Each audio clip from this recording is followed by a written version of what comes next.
18. Oh, well, the truth is, I mean, in the 11 years that I've been there, I mean, Gilman started out as an intern, and he's worked very hard, and he's very, very smart. But the problems that I have are when he thinks he understands our audience better than I do. He's a male, Jewish, a single guy living in New York City. Right. Nothing wrong with that. Right. God bless him. Right. So Seinfeld, right? Right. But most of our audience is women. And most of them are mothers, and they're out, and they don't live in an urban environment. They're out there in middle America. They're everywhere. But I think that I understand a little bit better the kind of guests they might want to see. Hi, Sydney. Can we ask you a question for XRK Radio? Sure. Why did Heidi Fleiss get nailed and you get to walk free? Because I had better lawyers than she did. What the hell is a biddle? What is a biddle? It's a very old Philadelphia family. Are you yourself good in the sack? I beg your pardon? Are you yourself good in the sack? I never discuss my personal life. Can I fill you up for $10? No. What can I get for $10? You can say... We need to go. What? I have no comment. Does your husband ever go to a whore? Come on, Sydney. Sydney. Sydney, no response. Count it out, Ron. Let's take this train to Panama.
This morning, yeah.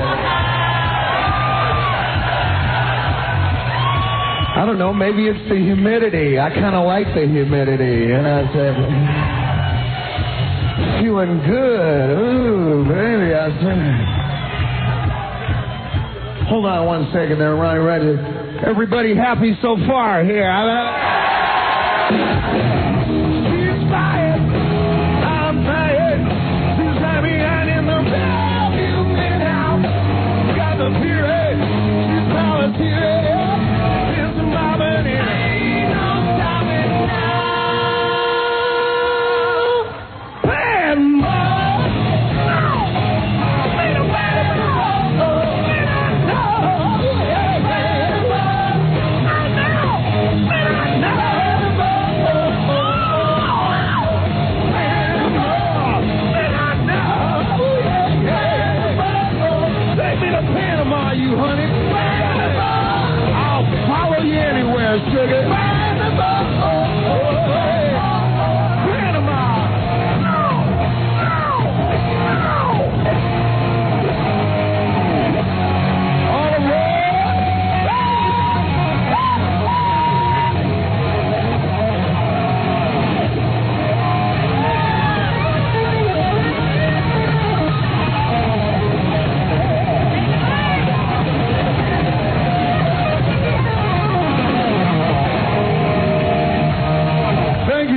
much. See you in August. Thank you, David Lee Roth. Well, you know, this is the last show, and my guest tonight has been on our show before. He's best known as being one of the original bad boys of radio, and and I think it's great, he just made his move into television for Fox Broadcasting with his own show. Please welcome Howard Stern.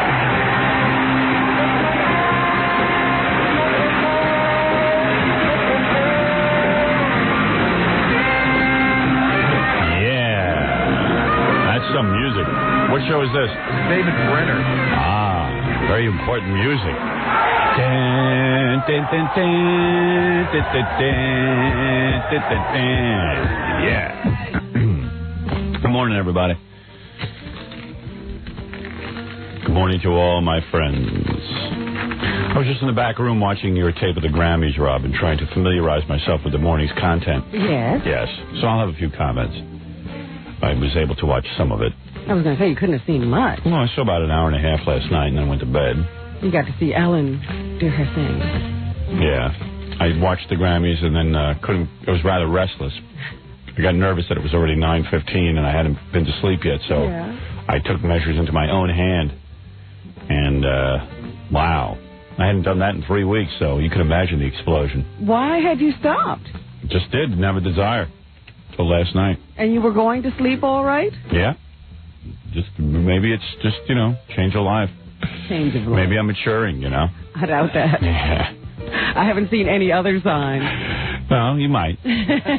Well, it's having a really hard time taking hold. I mean, I was doing it every night to the point where it was starting to get painful, so that was like a nice reprieve. Now that you've started again, I'll bet you'll be back to doing it every night. Yeah, I think I'm back on track. Yeah, but anyway, I had a big night last night, so I went right to bed. Big session last night. Big session. I'm trying to remember what I was thinking about. Sometimes I think about Jessica Hahn. Isn't that weird? No, you've been saying that for a long time now. Why would that be weird? I don't know. All the girls I know. Then I was thinking about someone else last night. I don't remember who. It's an endless parade in my head in the past, but because I'm on the radio, I got to meet a lot of the girls from my past, and they haven't held up that well. And that ruined it for you, did it? Yeah.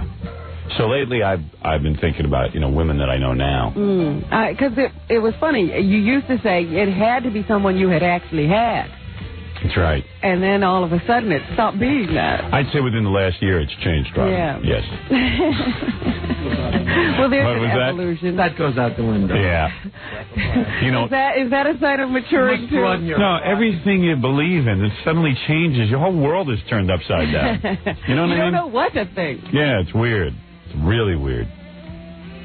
Anyway, hey, enough about my problems. Ruminations on. Get to some commercials, which is always important. That's how the station makes money, and that's how we bring the show to you for free. So let's do that real quick, and then we'll come back, and we'll get this sucker going, baby.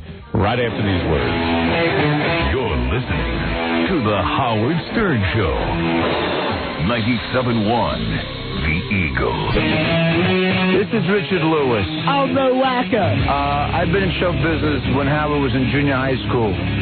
He doesn't understand that I have his number. He's scared of me. Moron. You're a moron. He's the biggest moron that ever lived, but I love him. That's all I want to say. I have to go help people like he doesn't. I think you said enough. Who's he helping? I don't know. Himself? Some young model? Yeah. That's who he's helping. He's into modeling. Yeah. I got to help some models get dressed for their modeling shoot. I'm going to go help some people. Works very hard on those models. These guys don't pretend like they help people. I saw some of the Grammys. I guess everybody watched those. I even I had a tape, Beverly Hills 90210, and watched the Grammys. Oh. Because I figured that most of you would have watched the Grammys. They're not following your lead. Yeah. They're being more interested in Melrose Place. Now, you see when Tupac Shakur came out, and he said, all right, it's time to make these Grammys, into the 90s, and now we got to shock people, and then Kiss came out and didn't do anything. That's what the Grammys wanted me to do. They wanted me to walk out there. That was your bit? Yeah. And now you see why I turned it down. I was wondering, why would Kiss do that? I don't know. because I didn't. That's a big job, getting into all that get-up. To do nothing. Just to walk out. Have them blow up something and, do a song. Yeah, perform. Right. I was expecting something big to happen. Yeah, and then nothing happened. They just stood there in their outfits, in their Superman outfits. And talk regular, like, the best pop song of the year, the nominees are... I can see why those guys stopped wearing that makeup and stuff. You have to feel pretty stupid walking around like that. When that guy goes like this and those wings pop out. Yeah, it's pretty funny. But I thought that Joan Osborne, the What If God Was One of Us, I thought that her guitar player was the funniest dressed. The guy in the dress.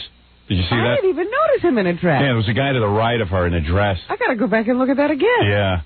Yeah, I thought that was pretty odd. A lot of guys are doing that in rock and roll, like they're wearing dresses. Yeah, and dresses. That's just something I can't get behind. I'm up for anything, but not that. What's it all about? Yeah, what is that all about? Got to draw a line. Yeah. I'm into some new cool trends, but, I'll put blue in my hair, but I'm not going to wear a dress. And what is with Eddie Vedder showing up to say he doesn't want the award? He's a funny guy because, like, whenever he's bumming out, like he got up and he basically starts mumbling, but you notice he starts picking the side of his head? Yeah. Like he's got this really weird move. And the reason he's doing that is because he's thoroughly embarrassed by what he's doing. He's trying to be a rock star. Because I've seen him in that movie. What the hell movie was that he was in? That was that Singles movie, right? Yeah, Singles. Yeah. He's like a normal guy. But all of a sudden now he's playing Mr. Rockstar, so he gets up on stage and he starts picking the side of his head. If anybody's got a tape of that, check it out. Eddie Vedder gets up and he's sort of like, hey man, you got tape on this? Mm-hmm. Hey man, wish I had it. Well, Is Scott working on it? Swifty? Yeah, you won't see it for a while. I get you. Because Eddie Vedder was like, hey man, I hear I go saying something again, but I'm going to say something that's typically me. Yeah, man. I don't think these awards mean anything, and I don't think this means anything, man. But there's too many groups. But he's picking the side of his head the whole time. Yeah, there's too many groups, man. There's too many groups. He's trying to be all drugged out and stuff. Yeah. And did you notice he had the drink in his hand? He had to put that down as he was coming up on the stage. No, I didn't notice that either. Yeah. He had the bottle, man. He had like a bottle of something. I was so shocked that they were there. I was like, this is not Pearl Jam. Yeah. They're not supposed to be there. And then they had to get up and be Pearl Jam. Hey man, we're not into this, and this doesn't mean anything. I just came to see the show. Why would you come to see that show? Dude, there's a million shows. Why would you go see that? It's one of the worst shows of the year. Yeah. Got to come to a good one.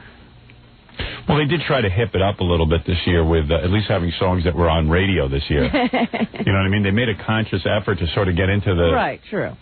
Because the Grammys' problem has always been that they've been totally out of whatever pop mainstream culture is. Yeah. Like when the Rolling Stones and the Beatles were big, they totally ignored it. That's what cracked me up. They're now giving awards to George Martin. Yeah. But they never honored the Beatles when they were, big. Yeah. Well, he's the only guy willing to come to that show. He didn't even show up. They showed a picture of him. Right. And then there's a weird thing they do with these award shows. You finally get somebody interesting up there like Kulio who's making an interesting speech and it's funny and everything, or weird, and then they start playing the music to get them off. Yeah, that's a new thing. But they'll give Ellen DeGeneres 5 minutes to run around backstage and say, we're going to go in the room where they keep the Grammys, and then it's a bunch of women who are dressed like grandmothers. Not only that, do you know there were a couple of times during the show that she had to stretch because they weren't ready? Yeah. And they were too short on time? And then finally somebody gets up and says something, and the whole point of the show is to let somebody get up and acknowledge. You're waiting all night to hear who's going to win. The person finally wins.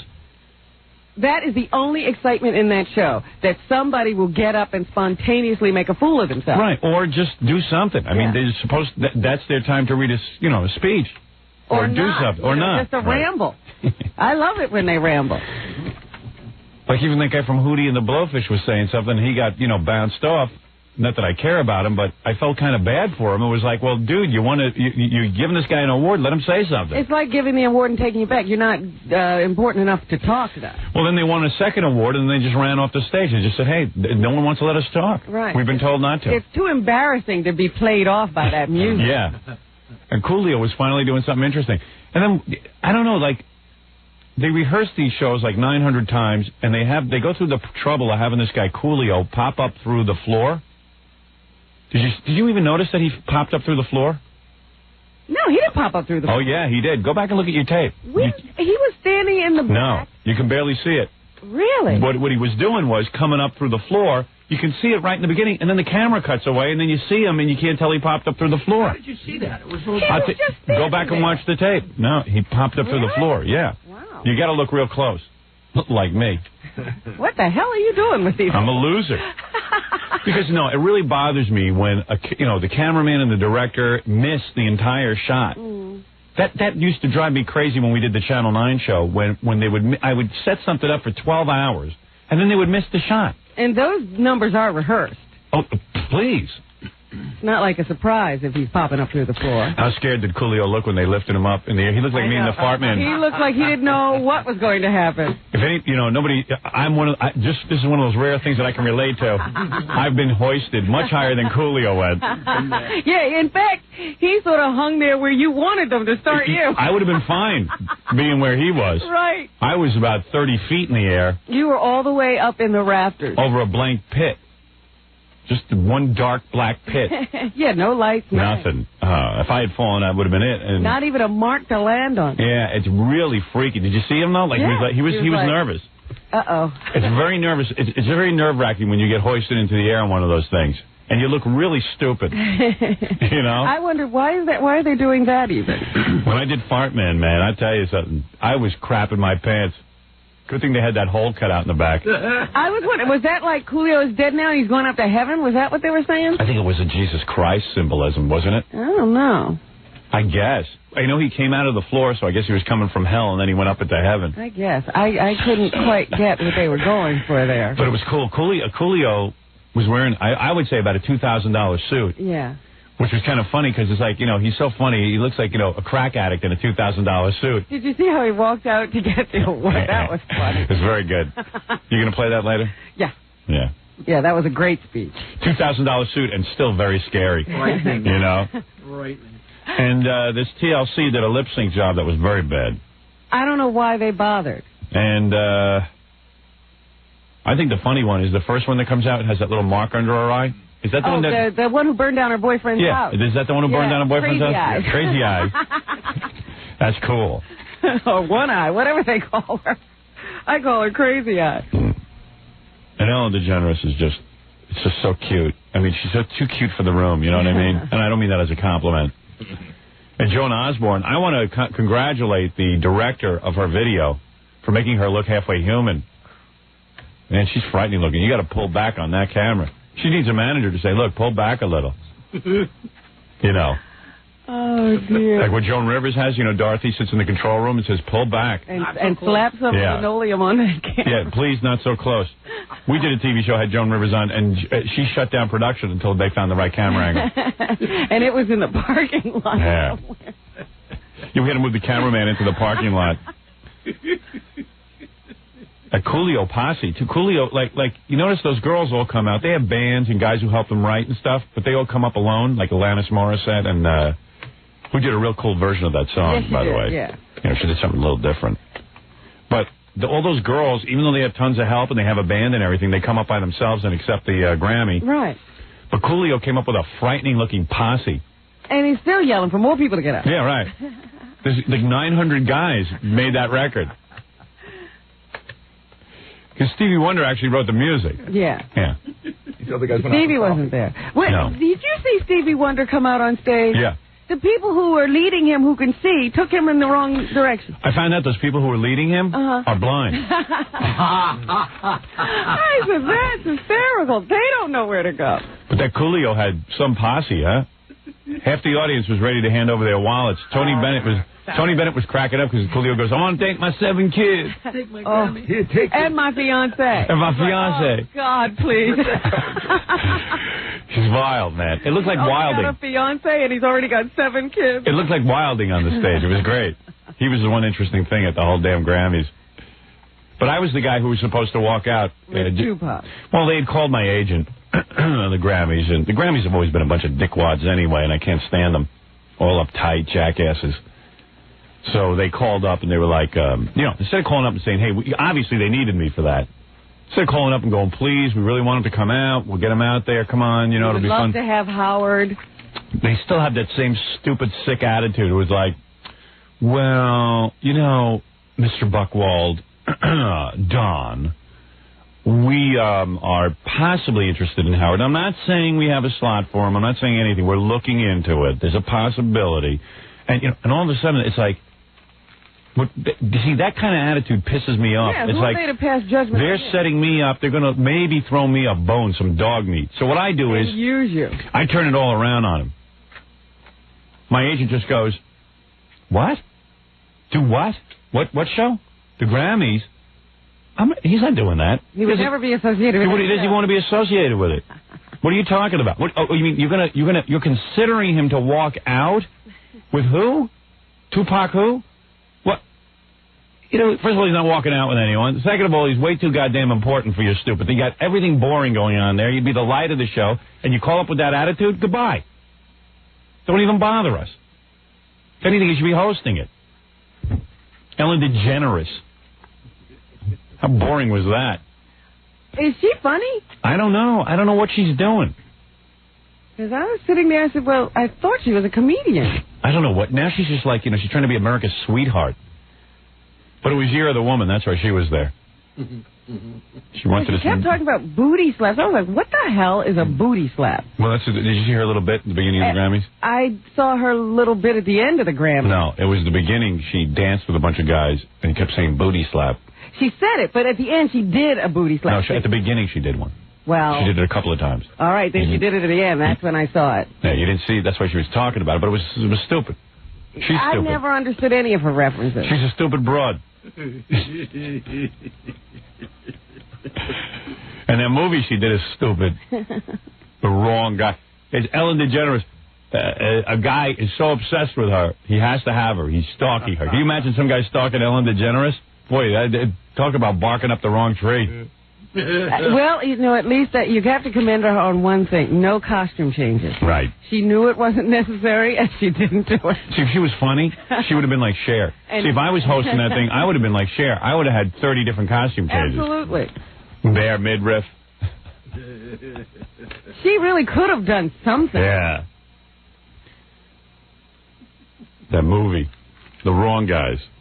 Now, the Mr. Wrong. Mr. Wrong. Yeah. You find 10,000 guys, I guarantee you they'll all be wrong for her.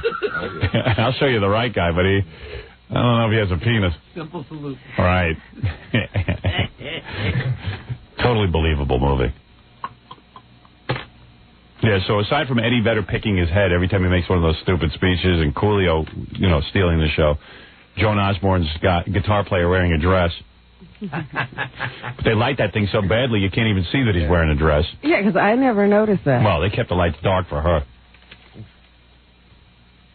And Ellen DeGeneres needing time for those stupid bits while people who get an award can't even accept it. And then Tupac coming out and saying, let's shock the Grammys and bring something out. And then, it was shocking that he was there. He was supposed to be in jail. Yeah, isn't he supposed to be in jail? And he gets applause. That's shocking. Well, you know, it was funny because at first the audience didn't know what to do. It was like some people thought, well, you know, we don't know. Do we clap or not? Yeah, I mean, isn't he supposed to be in prison? What was the story? He's appealing, and they let him out on bail while he's appealing that case. Yeah, what was the case? He was the one who, you know, he had a girl who was interested in him. She went and did a nice thing for him in a club. All right. And then the next night he invited her to the hotel room. She thought she'd be with him, but he apparently decided to share her with the other guys. Yeah, she performed fellatio in a club. Yeah. Right. And he thought that meant she was up for anything. Well, evidently not. Anyway, that's the only comments I had. The big news out of it is that Mariah Carey didn't win anything. Yeah, I'm sure she's crying. She had been nominated for more Grammys than anybody else, and she didn't win one. It's very sad. And Seal won two. That's the other thing. Oh, I have an article that says, do you know that crap on Seal's face? Yeah. What it is, when he was... Here, I got it right here. They tell you what that crap is. I just thought someone took a crap on his face. Oh, stop it. Like maybe he was into something kinky. For years, fans have assumed that the pattern of dark butterfly-shaped scars on his face springs from some Nigerian tribal rite. They're being awfully sweet. They don't look like a butterfly. Actually, they're remnants of a strain of lupus that he contracted at 23 years of age. Yeah, I finally had read that, too. It was some kind of disease. So lucky him, those things appeared, you know, like when he was in his 20s. Yeah. Just when he thought he got away with He was good a good-looking guy Yeah. until he was 20 and got that. Because those things will scare you away. Because it doesn't look healthy. I have to think the one thing the Grammys did right last night was put a real good light on those. Yeah. You really make a good so you could see what the hell's going on, right? And it doesn't look contagious. It looks like something you could catch. Yeah. Looks like impetigo. Don't put him next to me. When I was in summer camp one year, I got impetigo. What is that? That's like when you don't clean yourself, because I don't think I showered the whole summer. I was like 12. And what does it do? Rot your skin? It puts like a crust all over like by your nose and your mouth. Scabs, yeah. That was real live cooties. Yeah. Half the camp had it. No one took showers, and no one cleaned themselves. Wonderful. And no one knew how to get rid of it. I came home with impetigo. So put them in order. My mom was thrilled. Great camps you chose. Yeah. They don't even check to see if you're showering. That was the last thing they checked. What do you want for $300 for 6 weeks? You know what I mean? Yeah, you're lucky to come back alive. You were lucky you got fed. I got to take a break, and we'll be back right after these words. You're listening to The Howard Stern Show. 97.1 The Eagle. We're back with The Howard Stern Show. Robin was telling me in the commercial about that group TLC from the Grammys last night. They're like bankrupt. Yeah, they filed for bankruptcy. They're having the biggest year of their life, and they're bankrupt. I heard they marched into the record company. I don't know who their record company is, but they marched into the record company and demanded, you got to give us some more money. How great is that riff? Who does that? Metallica. Is that Metallica? What song is that? I'm not quite sure, because we have a whole bunch of songs on that loop. Man, that's good. Jesus Christ, those guys are great. See, they should be winning Grammys, but they'll never give them a Grammy. I guess they did one year, but... Yeah, I think so. Yeah. I think they beat out Jethro Tull or something. Right, you're absolutely right. Or good Lord. Those are the nominated. That's the best band in the country, Metallica. And out of it. Yeah. And out of it. Well, we can't judge other countries. You ever see Japanese rock stars and stuff? I was listening to some Italian rock music. Yeah, it's really bad. But, I mean, that's all they got. I guess it's fun to hear rock music in your own language. In your own language. Yeah, I guess that's the appeal. Yeah. What was it talking about? I don't remember. Let me take a few phone calls. I got a bunch of things to get to. Like I got that play. We put together a play. Oh, yes, your musical. Musical.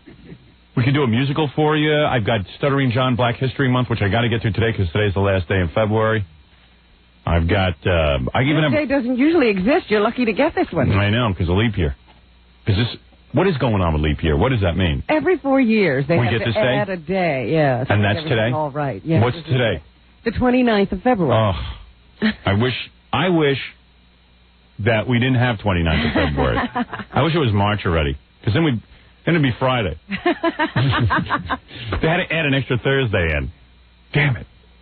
Or something like that. In Australia, it's Saturday. Do we get paid for an extra day? No. I didn't know we had to work an extra day. Damn it, I retouched the blue in my hair on Wednesday or Tuesday. And now every time I scratch my head, my fingers turn blue. You know what? There was a guy on, I can't remember who he was playing. We and Jackie were just talking about it. Alanis Morissette's guitar player looked like me. But he had... Blue and he had some white in his hair. He had like white or blonde or something. I was like, see, that's what I want to have. Yeah, I have blue. No, he had blue. But he had blonde. That was you needed these highlights. I need a third color, you say. Well, I can be done. Listen. I don't know why you won't go for that. Could happen. You're sitting in there right now. Nobody can see any blue. Hey, mellow out, man. Hey, what's your problem over there? What are you, who are you, Mr. Blackwell? I'm telling you, darling. Hey, come on, I'm just one man. You want to see it. You better mellow out. Did you go horseback riding yesterday? No, I didn't. All right, good. Yeah, so you got energy this morning. Yeah, what's the color in your hair, damn it? Right. Yeah, but Jackie said that guy he looked over was like me, because that's how I would play guitar if I was on stage. Right, he just sit there. You couldn't see his face.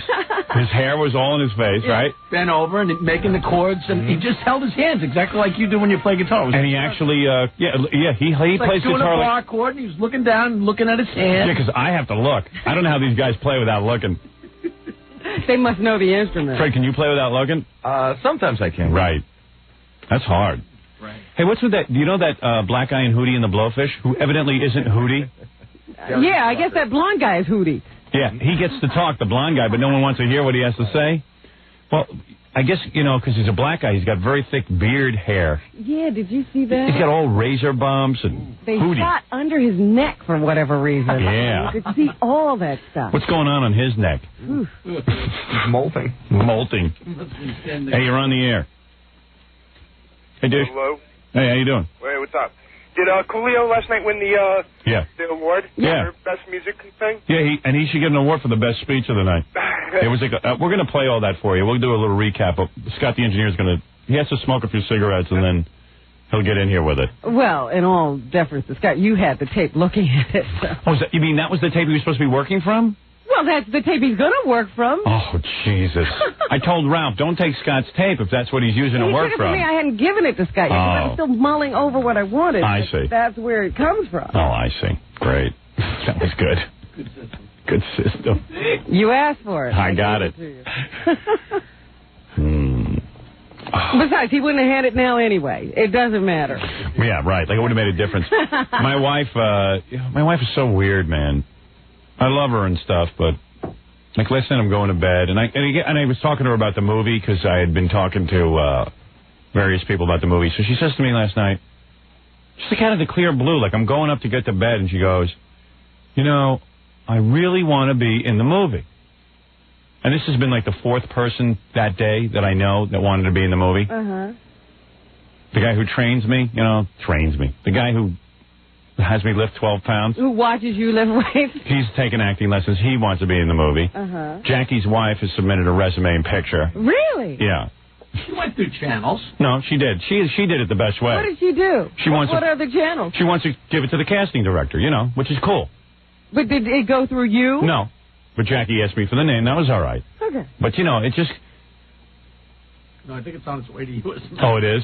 Oh, that's not the right channel. Oh, that's completely wrong. What am I going to do? I'm not casting this, although I did you make it... You did say yesterday you'd pass it to the casting director who I will. didn't have the name of it. I said the name on the air. I don't remember the name. What was the name of my casting director? I don't know. You did say it a couple of weeks ago, though. Well, what happened is the guy that trains me, who takes acting lessons and stuff, he's got an agent now, and the agent got the breakdown sheet. You know what a breakdown sheet is? No. I didn't know this till yesterday. What is a breakdown sheet? When a movie is being cast and it's legitimately in production, they send out to all the agents a breakdown sheet of all of the parts. I mean, literally a part could be, bartender standing at the bar. Yeah. So, his agent got the breakdown sheet, which was kind of cool. I didn't even know there was a breakdown sheet. You know what I mean? I just didn't even know anything about that or how they do it. So, they're casting like all these parts. So I guess they're going to New York and L.A., which is smart since we're shooting in New York. Because his agent had this sheet, Yeah, he had the sheet. He was like, hey, why don't you call Howard and, get yourself an audition. Some agent. Right, yeah, some agent. Call Howard.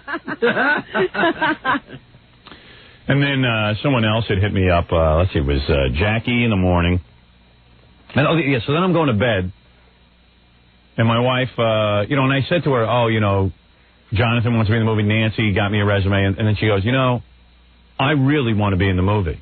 And I think I should, I want to share in this very exciting time in your life. And I was like, what? Are you serious? Why would you, what are your credentials? You can't even talk into a microphone for 30 seconds. I mean, I met you, you couldn't even act. I mean, all of a sudden you're going to act in you insult me with that? And why? It gets me crazy. I don't even understand where I don't want a wife who wants to be in a movie. Well, what is she saying? She just wants to walk through? I don't know what she wants to do. And then I've got Betty coming over my house on Saturday, my director. And if Allison says anything stupid like, you know, I want to be in the movie. What's my part? I'm going to just throw her out the glass window. Oh, You better not even go to... Because Betty's coming over to observe us. Oh, boy. Like two monkeys in a cage. So, you know, Study you. she's going to observe a knockout fight. That'll be good. Hey, even Judge Duckman has had to beat his Hey, wife. the Duckman is on the way out. From what I understand, you don't want to be him. I idolize him. He's in the movie. Happens. He's going to be in my film. He plays Grant Tinker. Yeah. I mean, it's just like, you know, my wife isn't real good at, you know, even being on the radio. Your phone's ringing, dude. I got it. All right. Who is it? I don't know. If it's my wife, hang up. No, but it's like totally out of... You know, it's like when my wife was working with mental patients and being a social worker, I didn't say to her, gee... Let me come and counsel. Yeah, let me try my hand at this. You know, it's an insult. And I don't know where she's coming from. What is she talking about? I don't know. Maybe she's getting a lot of pressure from her friends. Aren't you going to? You think I want to call up Ivan Reitman, and you know who is one of the most professional filmmakers on the planet, and say, Ivan, I need to get my wife in this? I mean, it's not unheard of. It's not unheard of if maybe you're like Harrison Ford and you're married to an actress or something. No, come on. There are plenty of guys who come on. I'm dating this girl, and I need to get her in this movie. Yeah, well, I don't do that. Okay, that's not my scene. I'm very critical of guys like that. They're still trying to win the girl. Yeah. Well, sometimes it's a girlfriend, sometimes it's a wife. Yeah, I'm not interested. I would rather my wife just go away. Even Sting has had to have Trudy peeping through a porthole in some of his... Is that right? Yes, in some of his videos. Yeah, but Sting had done a few videos before he did that, all right? On my 5th movie, I'll do that. I guarantee I'll do it for my wife. You know. Hey, I haven't seen Maria Shriver in any Arnold Schwarzenegger movies. Oh, she has been. She Really? was in Last Action Hero, if you'd watched it all the way through. But at least, she's a performer. She was playing herself. Right. But she was. My wife is not a performer, and she's not good at it. It's crazy. I said, you know, when I met her, the way I met my wife is I put her in my student film. Right. And she didn't want to do that. She was reluctant. That film she didn't want to do. That she didn't want to do. That's what I needed her to do. And my wife has a weird move, like when I was writing Miss America, you know, my book, I was taking a bunch of pictures, and she goes, how come I'm not in the pictures? When am I going to be photographed? When am I going to be in the pictures? And I said, you know what? I do need you to be in the pictures. You will be in the pictures. Oh, okay. The day I need her, I call her up. I go, Allison, you know, this is the day I'm going to schedule. That day, I can't be available that day. You know, and it's like, well, you're the one who's yakking that you wanted to be in the pictures. Now I'm asking you to do it, and you won't do it. Pain in the ass. And she keeps bringing this up constantly, and that's why I don't talk to her about the movie. And she wonders why I don't talk to her about my work. I'm just going to clam up. I'm not bringing it up anymore. It's annoying. And I keep telling her it's annoying, and it's annoying to me. Because every time I bring up, like, the big picture in the movie and what I got to do and this, and then all of a sudden she'll just, you know, she's not even listening to me. She goes, I want to be in this movie. What's my part? She doesn't even care about what you're talking about. Yeah, she has no interest in it. And if I was married to Amy Lynn, I'd understand I have to put up with that crap. You know what I mean? No, not really. I think you do. You know, it's just weird. Now, here's a girl who's not in show, you know, does nothing but, you know, hang out with her friends all day. She's not even like Fred's wife and taking one acting No. I mean, show me that you have some ability. Or some initiative or idea. Right. Like, you're not going to just practice on my film. Yeah, I mean, one thing I'll say about Jackie's wife, at least she has headshots and has appeared in a few things. Yeah. You know. No, I mean, it's ridiculous. It's pathetic, but at least she's done it. She's out there every day pounding the pavement. I mean, you know, my wife's as much an actress as yours. Just it hasn't. Your wife at least is trying to do it. Stop that. All right. He knows it's true, boy. Yeah, dog. Can't say that. Right. Not allowed. You'll give me that Fred. At least my wife's as good an actress as Fred's wife. Come she on. can take her clothes off. Come on now. I doubt that. Yeah. Don't go there. Let me see your wife take her clothes off. And we'll go okay. from there. Well, then she'd be an actress, Fred. Yeah. So but it's just weird, you know. It's just and like it gets me crazy because here I'm trying to, you know. She always says to me, "How come you don't tell me what's going on at work? How come you don't ever discuss with me what's going on?" Because every time I do, you bring up something stupid. Oh, geez. She goes, well, what do you mean by that? I go, I start telling you about the film, about discussions I have with Ivan, about what we're trying to accomplish here, that we're, well, with the shooting dates and schedules. And, Well, there has to be some perks to being married to you, don't you think? Oh, come out to my house. You'll see the perks. No. That's a given. You got to have a house somewhere. Check out the house. Check out the cars. Check out the jewelry. And you got to have transportation. Yeah, and, she needs a watch. Yeah. So I'm going to fix her, but good. I'm going to give her a part. There's got to be a perk like being in a movie. She's going to run her tongue along a urinal. Does she want to play herself, or does she want to be in the background? Well, she started out by saying she wanted to play herself, and that was quickly killed. She knows she's not going to get that. Now she wants to walk around like Lucy in one of Desi Arnaz's productions. Yeah, she wants to like walk out or something. I don't know. She wants to walk out. You gonna walk out and do what?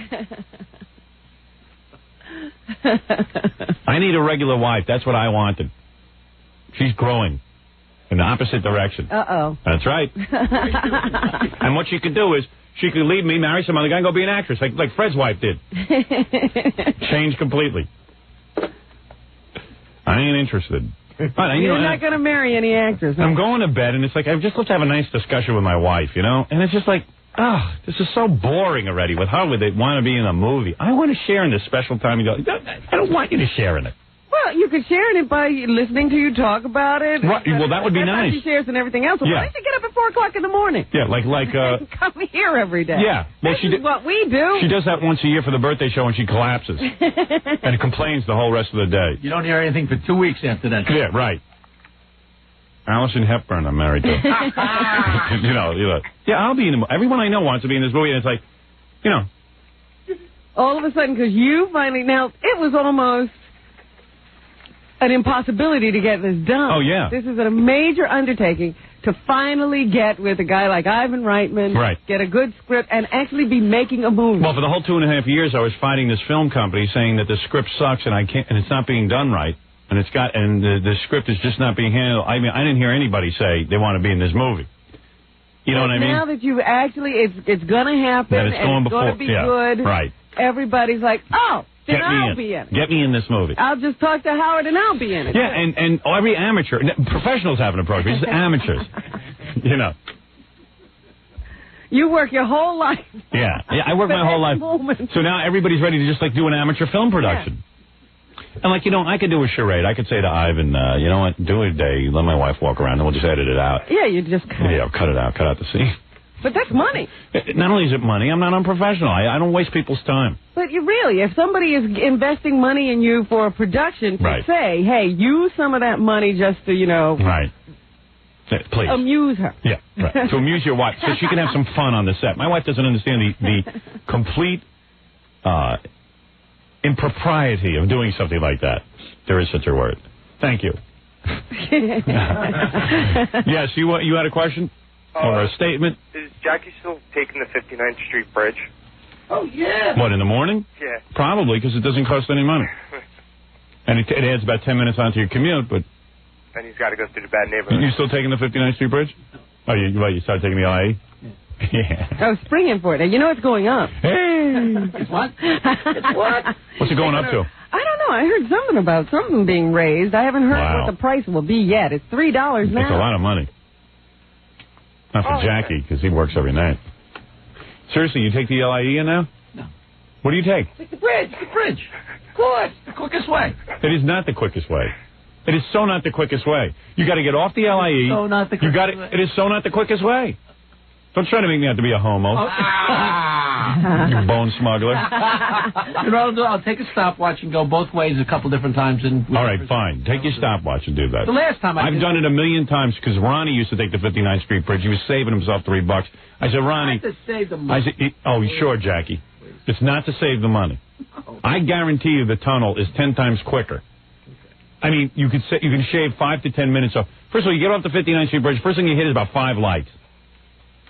And you're driving through the worst neighborhood in the world. I don't know what that neighborhood is, but man, what is that neighborhood? Harlem. Is that Harlem? That's not Harlem. No, you don't have to go through Harlem between the 59th Street Bridge. Kind of Astoria. It's like you got to go through like Long Island City, Astoria. Yeah. You feel like you're in Zimbabwe. It's all burned out.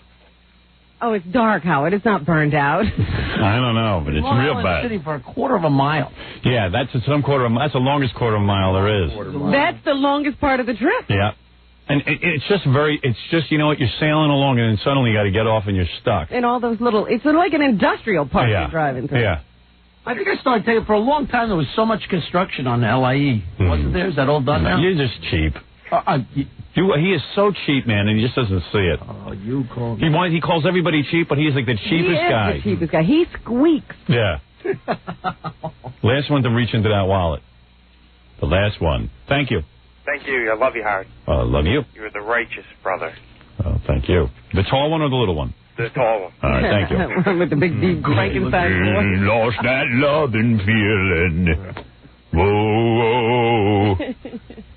All right, I got to take a break. We'll be back right after this. You're listening to The Howard Stern Show. 97.1 The Eagle. It's The Howard Stern Show. Here's Howard.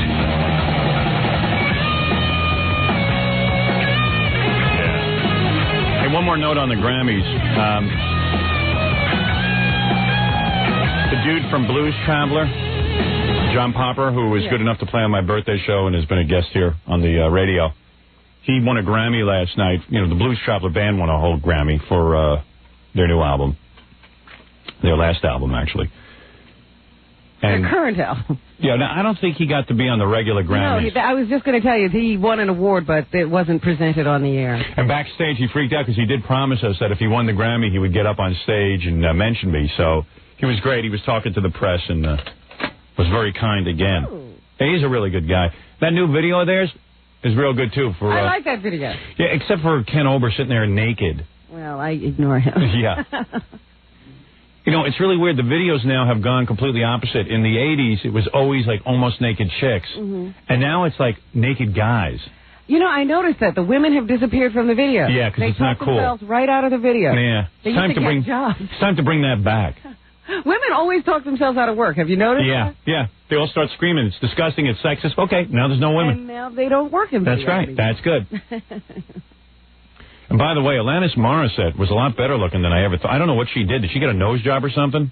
I don't think so. Boy, she was really cute. You're still wondering about her body, aren't you? Yeah, a little bit, but it looked pretty good last night. The thing is that if she wasn't a hippie chick and she cut her hair and like spiked it up and stuff and like maybe got a couple of earrings and things, she could look really hot. Well, that's the same thing with the bald woman, Sinead O'Connor. She would be beautiful too. And if Alanis Morissette like would dress like kind of hot with mini skirts and stuff, forget about it. Like belly shirts. She'd be really hot. I don't think you want to see the bottom, though. No? I got a feeling. You got a bad vibe on that? Maybe you're right. Here's John Popper backstage. I haven't heard this yet. All right.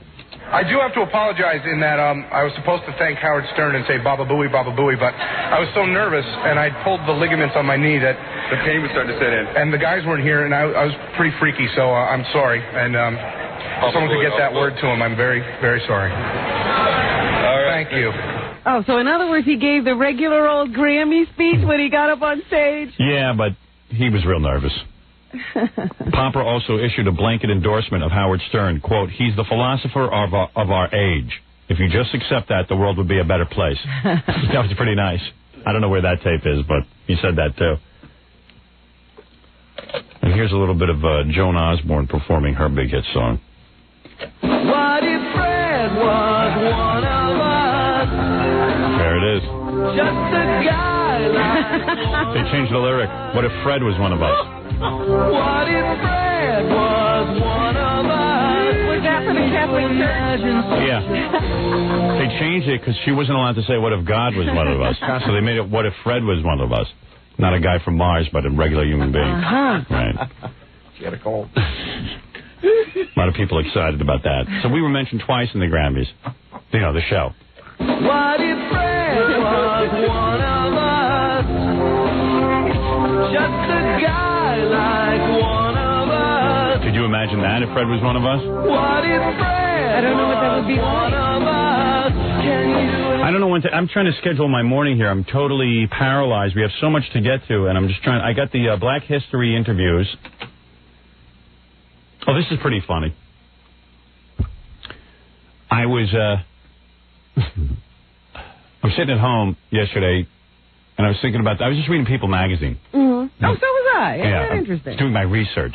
And I read an article on Tommy Reddick dying, who played Timmy in Lassie. See, I was going to bring up Tommy and that guy from MASH. Well, hold on a second. I got to tell you a story about this. Yeah. So, I must have a reading comprehension problem. This is a really weird story. So anyway, I'm reading that he died, Tommy Reddick, who played Timmy in Lassie, and I kind of had a hunch that we had interviewed him at some point. So I looked it up in our radio log, and sure enough, we had. So I'm going to play a couple of pieces of that today because it's kind of funny. Good. And then I'm flipping through the pages, and I came across McLean Stevenson, who was a colonel on MASH for 3 years, and he had to walk away because, he had to go do his own thing or something stupid like that. But anyway, I'm looking at him, and I said, there's a part in my movie for this guy because he looks... I have a part for, like, a Grant Tinker type, a guy who runs like an NBC kind of situation. Right. And I'm looking at him, and I said, he's a good actor. It's just, if he could play it less goofy, he'd be really good in the film, and no one's seen him in a long time. I got to make a call. Are you? Wait a second. Yeah, wait a second. So I call my agent, Don Buchwald. Thank God I was going to call Ivan and say I got a great guy in mind for this. So I called. My agent called me. Thank God. Thank God he called me first. You didn't even make this call. Thank goodness. Yeah, thank goodness. He called me. He called me up, and I'm talking to him, and I said, "You got to listen to this. You know who'd be great for this part? McLean Stevenson."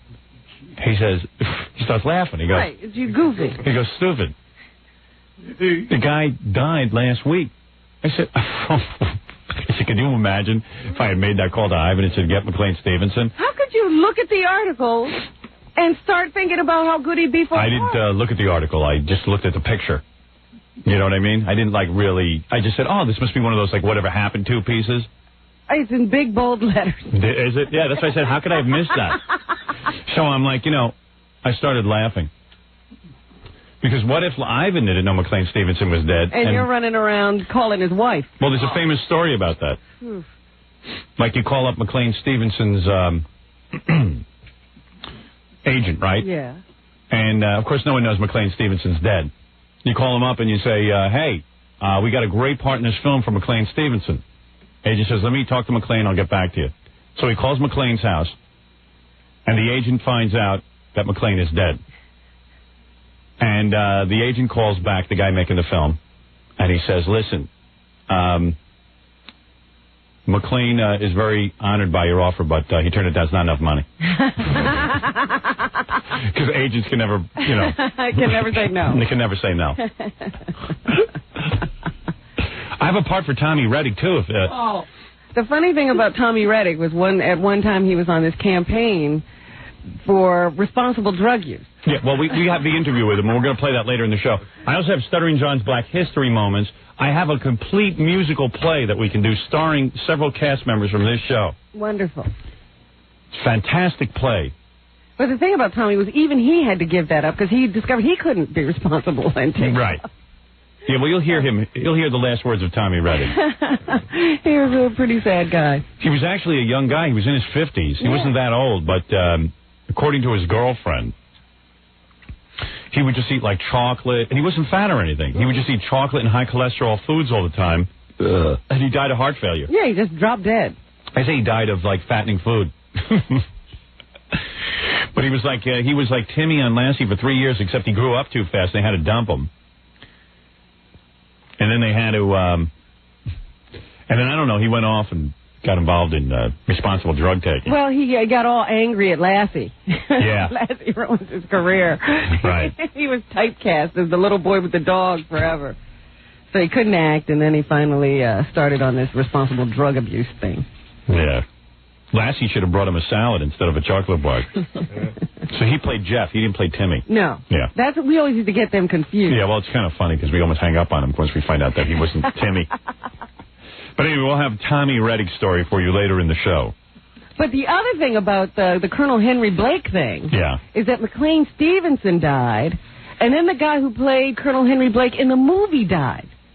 Oh, no kidding. Yeah. Which guy was that? I don't know his name. The actor? Bowen. Yeah, the actor who played Colonel Blake in the movie dropped dead shortly after McLean Stevens dropped dead. Yeah, there's a curse. On that role. On that role. Who was the guy who took over for McLean Stevens? Harry Morgan? Yeah. Harry something. Yeah, he looks like a real fun guy. Yeah. Henry Morgan. Or Harry. I don't remember what his... Harry Morgan? And who was the Morgan Henry Morgan? Wasn't that the guy on the game shows? Yeah. Who was like an all bitter guy? Yeah, and angry. full of himself. Yeah, all angry. With the bow tie? Yeah, with the bow tie. Better than everybody else. Guys who wear bow ties in general are angry. There's usually something wrong there. Orlando, you're on the air. Hello? Yeah. Hey, shouldn't Howard have to stick up for his name there? What? Should you have to protect your name there? Protect my name? Yeah, y'all, you're advertising, Howard Stern Radio 104.1 Real Radio. And then you're letting Jim and Ed come behind and say that ain't no senator or governor or anyone safe when they know that all they do is sit there and ride that rush wave. And what's he talking about? I don't know. He's in his own world. I guess in Orlando he's talking about something. Tim and Ed. Who is Tim and Ed? Jim and Ed. Who's Jim and Ed? They do the other shows on 104.1. And what do all the other shows? Let's try and understand what this guy's saying. So we're on a station 104.1 in Orlando. Yes. Is that WTKS? Something like that. I don't know why I know that. And you're saying that I need to defend my name? Yeah, these guys are sitting there trying to place you in the sellout group with them. Place me in the what group? The sellout group that they are. Like that, it's the Howard Stern Radio, and then Real Radio 104.1. And then they're claiming that ain't no governor or senator or president. You know what? I'm going to give up, I think. I understand. All right, Robin's going to try to interpret what you're saying. Isn't it amazing, though, connection that there's lots of guys who speak English, but you can't understand what they're talking about? Yeah. And this guy has no. This guy really expects us to know what he's talking about. It's like connect the dots kind of conversation. He's saying in the promos they say Howard Stern Radio, Real Radio. Okay. And then later in the day, some idiots come on and they have their own political point of view. Right. And because they advertise the station as Howard Stern Real Radio. Right. He's saying they're lumping you in with them. Those promos are played during their show, I guess. I guess. You know what, dude? I can't worry about it. I'm very busy. I know you have some problem, but you know what? I'm not sure I understand anybody. Now, I'm telling you that's what he's saying. It means nothing that they say that. Right. Okay, I got to go, all right? Yep, just to sell out like them, huh? Yeah. It's a shame. Yeah. Just don't for your country, Howard. Okay. And your name. What's he talking about? Thank you. Are you stoned? Sure ain't. All right, thanks. Against the law. All right, buddy. Unfortunately. A little weed for breakfast, I think. Wake and bake. Thanks, bro. Yep. All right. I'm sorry I don't understand you. I'm trying. I'm making an effort. What is it? We can play a little bit of Tommy Rettig, or we can talk to our dial-a-dates if you want next. Oh, that's what I want to do. That's funny. The dial-a-dates are here? Yeah, from last week. Yeah, the guy who can't talk? Yeah. This is great. I want to get to them. They're both here? Yeah. All right, let me take a break. Remember the guy I had in who had a stroke? And we figured it'd be impossible to get him a date? Yeah, he wanted to be on dial-a-date. He was, like, at your book signing. That's how he got down here. He was, like, one of the first people at the book signing. Well, he had camped out for 3 days, and then when we talked to him, he was like... He's a young guy. Yeah, that guy. Well, we set him up with a girl, and now we're going to find out what happened. We went out and videotaped everything, too. Oh, good. Yeah, so it'll be on the E! Show. We have clips from their day, too, to play on the radio, don't we? Yes. Okay. I got to know if this guy got laid. Oh, please. All right. Oh, yeah. We'll be back right after these words. You're listening to The Howard Stern Show. 97.1 The Eagle. We're back with The Howard Stern Show. Here's Howard. Yeah, baby. Yeah.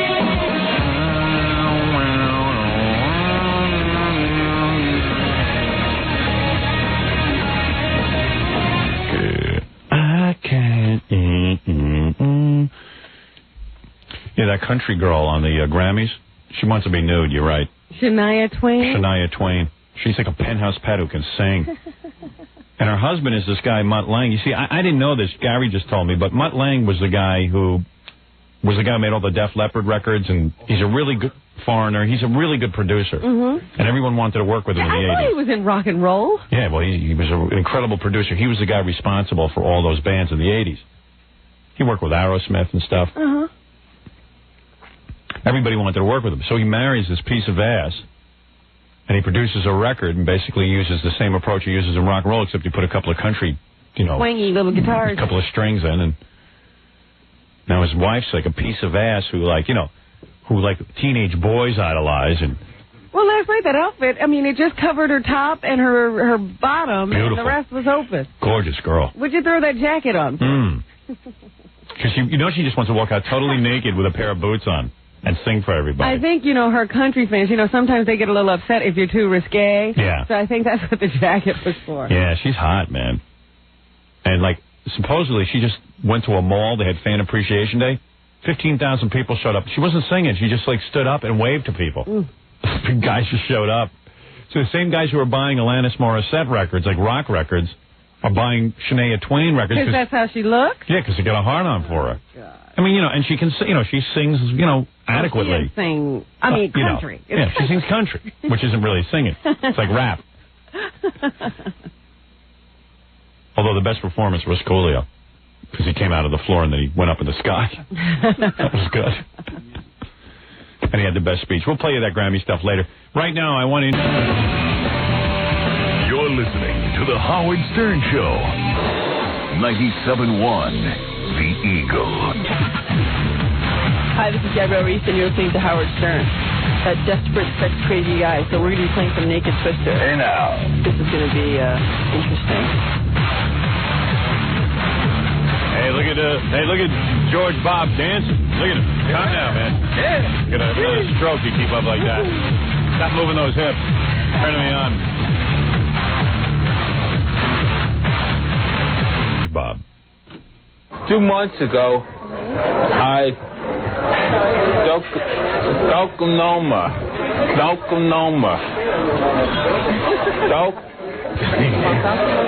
No.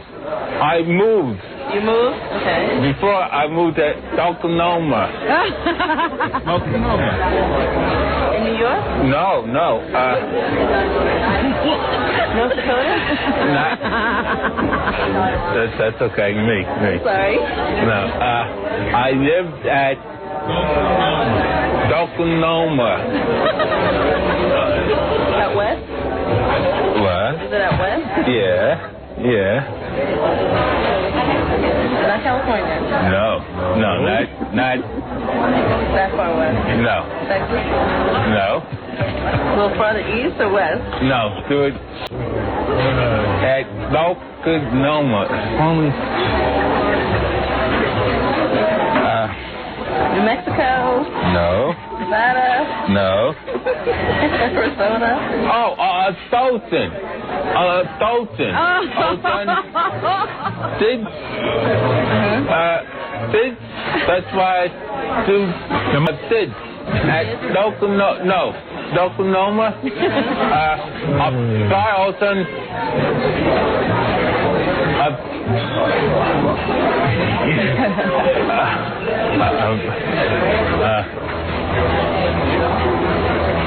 At Oklahoma, Fire? Yeah. That's why I moved back to New York. And you moved back to New York? Yeah. What state? College? Okay. Oh, dear. You're dragging this out, Vicky. I said it down. Oklahoma? Now, anyway, that was the... Thank you for... Now, I don't know what's the... Date? No. No. A date? No. 5 years. I don't know. Somebody has died. I don't know.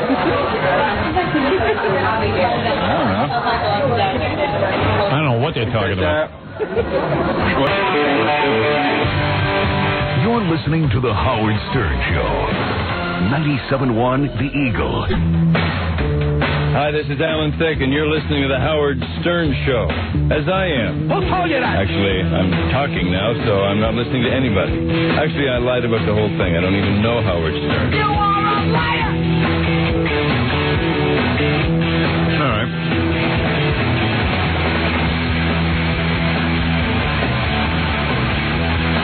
anybody's got a tape of Daniel Carver, the Ku Klux Klan guy, was on CBS television last night, or CNN, we're not sure which. I think it was CBS Evening News. Yeah. If anyone's got a tape of that, we'd like to check it out. That's the Ku Klux Klan guy. He endorsed Pat Buchanan. Yeah. And we want to see it. I am Tommy. Jackie Penthouse joke page Marlowe, by the way, you can get his hysterical 2-hour video. Someone's saying, where can I get the hysterical 2-hour video? Yeah, they always refer to it that way. Of his wild game Stump the Joke Man.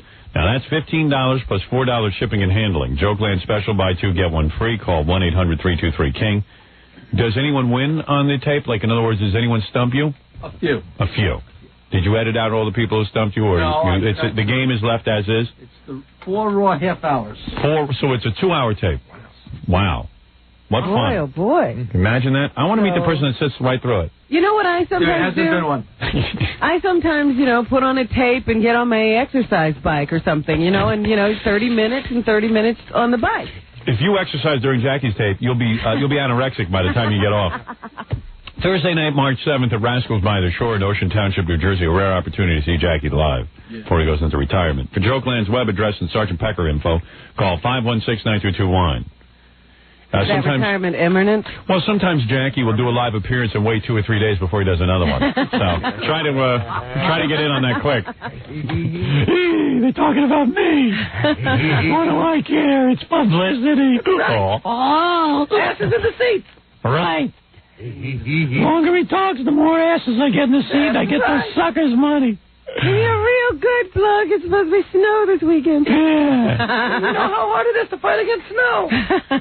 Is there supposed to be snow this weekend? That's what I keep hearing. I might have to go out and do an emergency shoot for my movie then.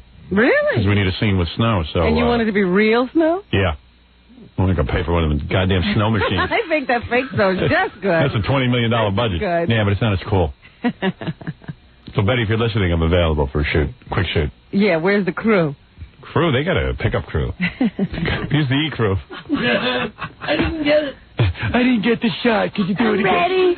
I'm ready now. I have so many things here in my briefcase to read to you, and I mean, I got the musical. I don't know. Why are you holding on to this musical? Do you have no faith in your musical? I don't know. I don't know. I don't know. One would think you want to unveil it in prime time. Gary, come in here. Can I do my musical? Or should I do Stuttering John's Black History stuff? Oh, Black History. We only got one more day for the month. Right. We had John go out and interview black people for Black History Month. Black people don't really have a voice in this country, so we give them one. What is it? Maybe I ought to do that here. That's probably pretty good to do right here. And then maybe I'll do the musical after that. Okay. Are we prepared to do the musical? As far as I know, everyone's learned the part. Where is the music?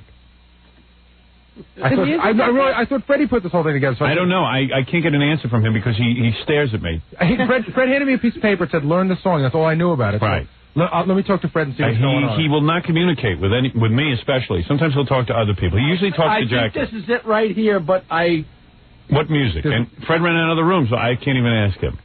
Well, I think he knew you were going to ask him something. I'll investigate. No, it's right here, I think. What do you see there, Jackie? Background here. Yes. Now you just ruined it. Jackie's ruined it. You know, why would it be? He just dropped all of Fred's notes. And out of order now. You might as well have looked in his bag. No, but the point is, they're all on carts. Which means there's no backing up and starting over, which you usually do, right? Right. Fred, you got that on cart? Jackie just messed up all your tapes. Oh, no, there's a reel here, too, Howard. It's a reel. It's a reel. There's both. Well, who's going to run the reel? Me? Can I hand this to Gary, Fred?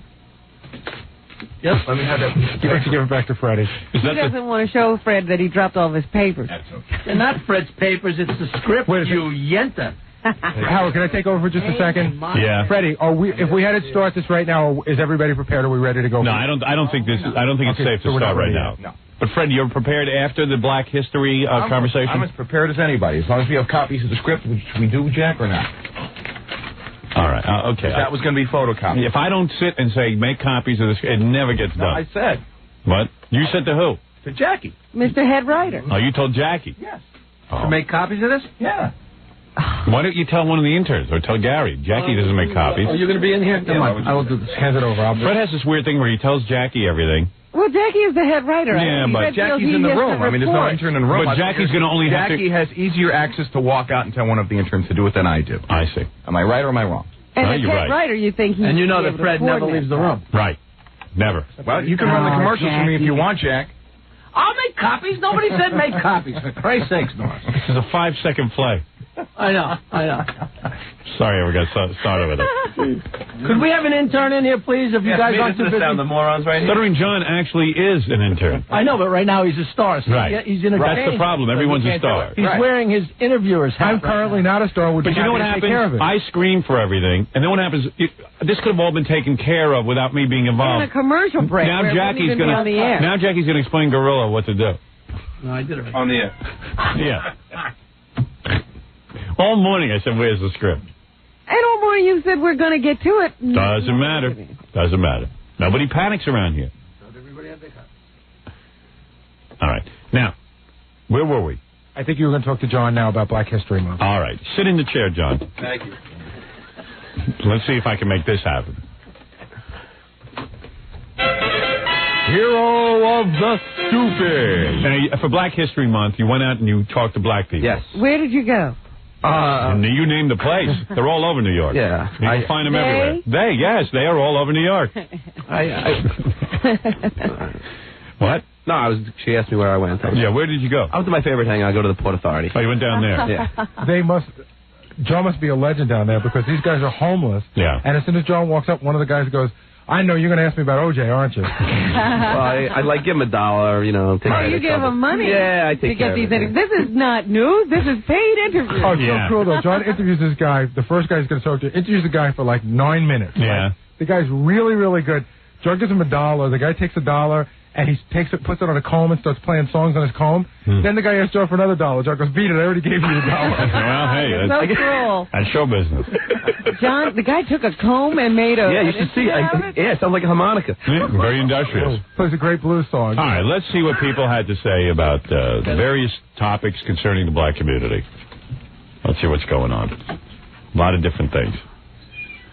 Some people have actually criticized me for asking black people questions, but these people are racist. I got to say, Sally Jesse Raphael has black people on all the time. And so does Ricky Lake. We heard some of them yesterday. Everybody has black people. Well, I'm not allowed to have black people on my show?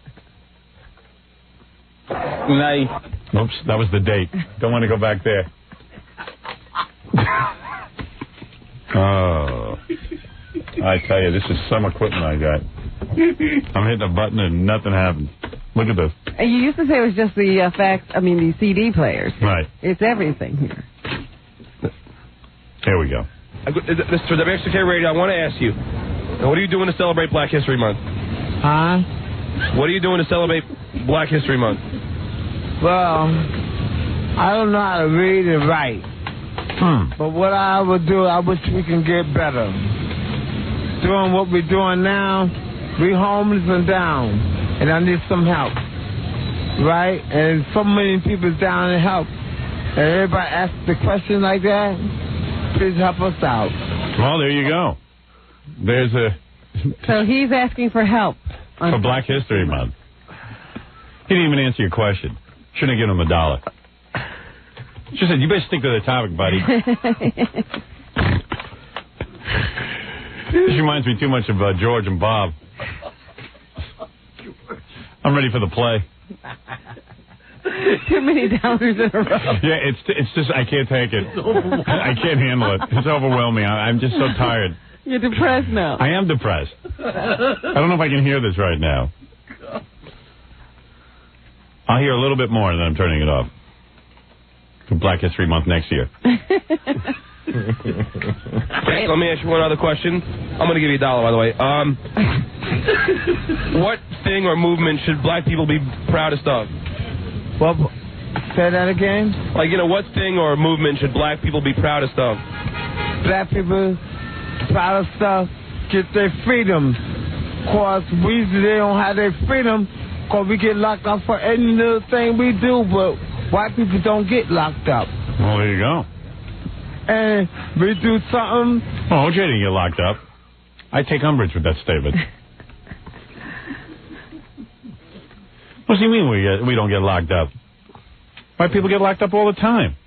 What's he talking What are you about? arguing with this guy for? Oh, come on. What are you saying? This guy's not relevant? What are you saying? I'm saying exactly that. Oh, I see. Yeah, what are you arguing with him for? You're arguing with a tape, number one. Oh. It's the only way I can win.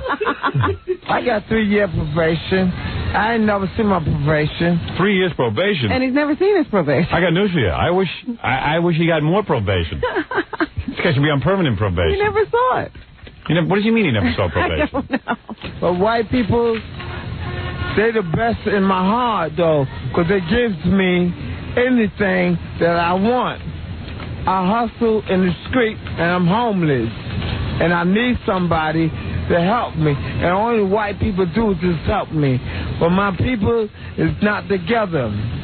Oh, so he's only getting help from white people. Black people aren't helping him, you see? He's saying black people aren't charitable. See, we're bringing out something here. We're getting to the bottom of something.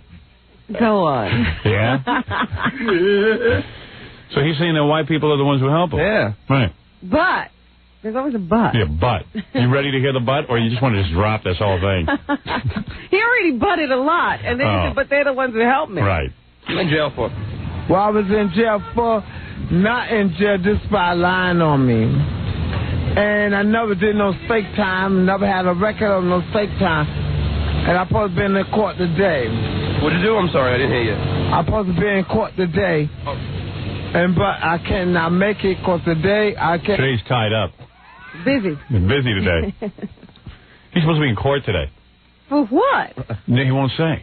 He doesn't sound like he can move. Is he moving? Yeah, no, yeah. He's all right? Yeah. Pay that bell. So what did you do that got you in trouble? Well, I did fight my girl, and I got her locked up again. And I wish you could talk her and bring her back home to me, because I love her. I want to cry sometime. I've been... So he beat up his girlfriend, and then she left, and he wants her back so he can beat her up again. He misses her. Cry. Yeah. Was he crying? Yeah, but it was very brief. He just went through it, and then it came right out. Right. Whoa. Do people actually take the bus at the Port Authority? I would be afraid to take the bus. Or do you take the bus and then you see what's at the Port Authority and you get back on? And then you run. It's up on the tunnel so long. Everything we did, we lived up on the tunnel. If you want to see an act, I got a comb in my pocket, man. TB, maybe. I got a comb in my pocket. I can show you an act that I'm a fresh in anything I do. No, I can't take it. Oh, you got to listen to the song. Oh, man. It's real good. Is that what we're leading up to? Yes. He plays a song with the dollar bill on the comb? Yeah. All right. I'll listen to that, and then I'm done with this. I can't take it. It's just... I'm going to go through the Grammy Awards. Got money in my pocket. I keep money all the time. If I want my baby to come home, and I lied on her. Oh, you lied to her? I lied to the DA. Because I want him locked up because he keep getting me locked up. Yeah. That's the question. Who is the great... Imagine you're the poor DA and you got to deal with this. Imagine anybody in that line. The people have to arrest everything. Poor cops. Ooh. You know, people talk about the cops and this and that. You got to deal with guys like this all day. That's a tough job. Yeah. You know, 99% of their time is trying to straighten out that guy's life. Social working them.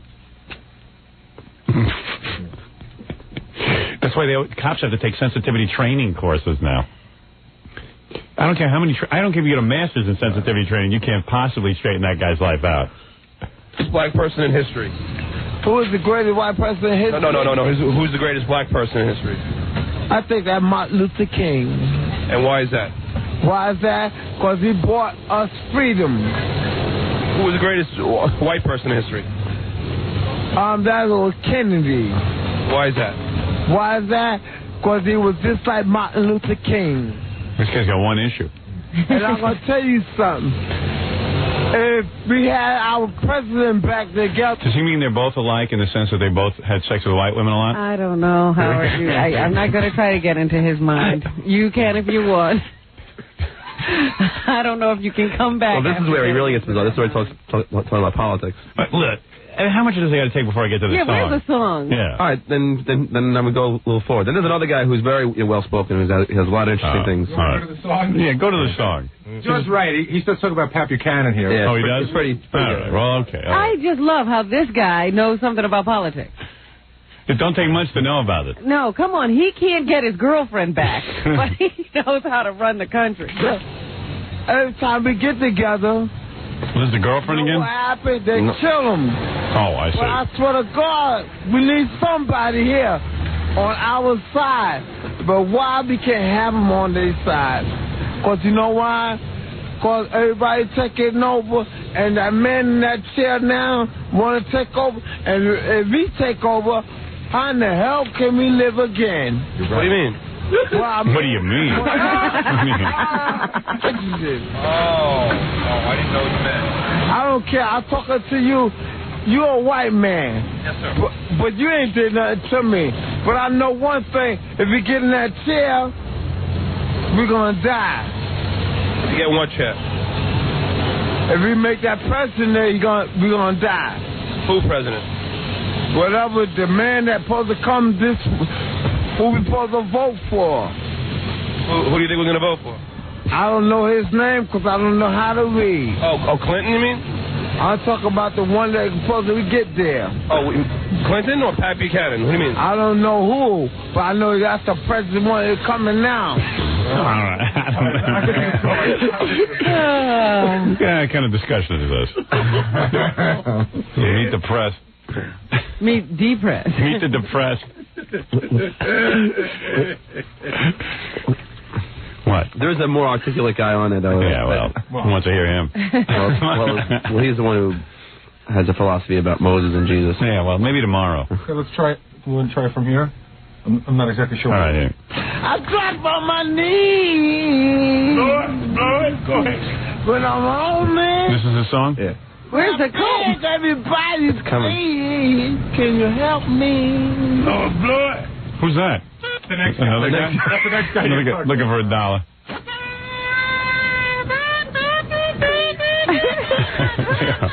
Thank you. Let's hear it, Barb. It's like an insane asylum. All right, very good.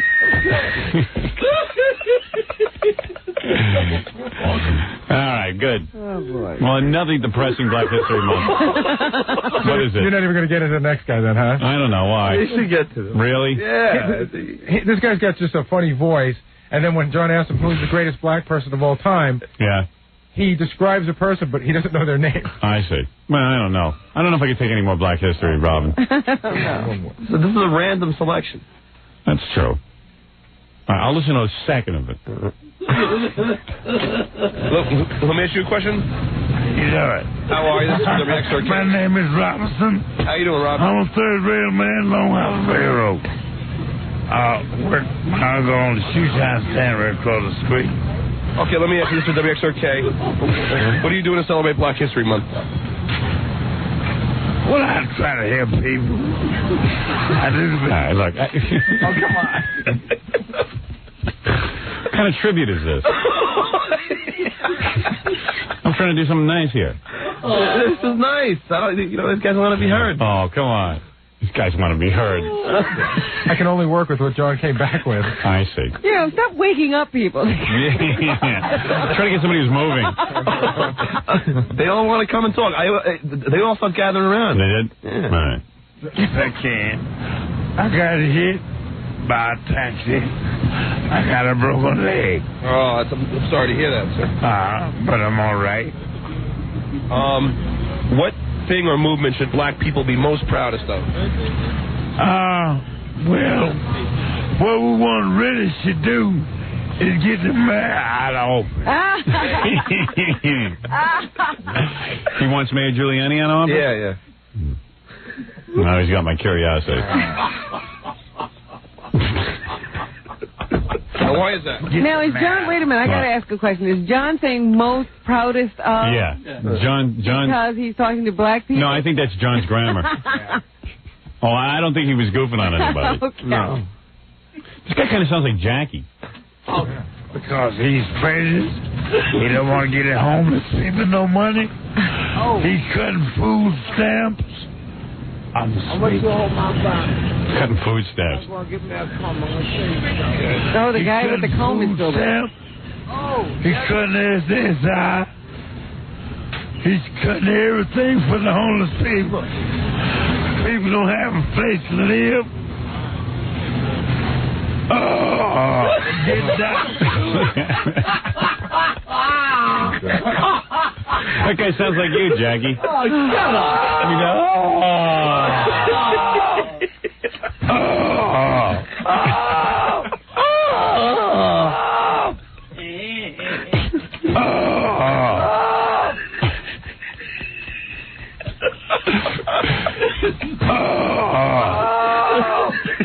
All right. I never heard any kind of tribute. There's no tribute.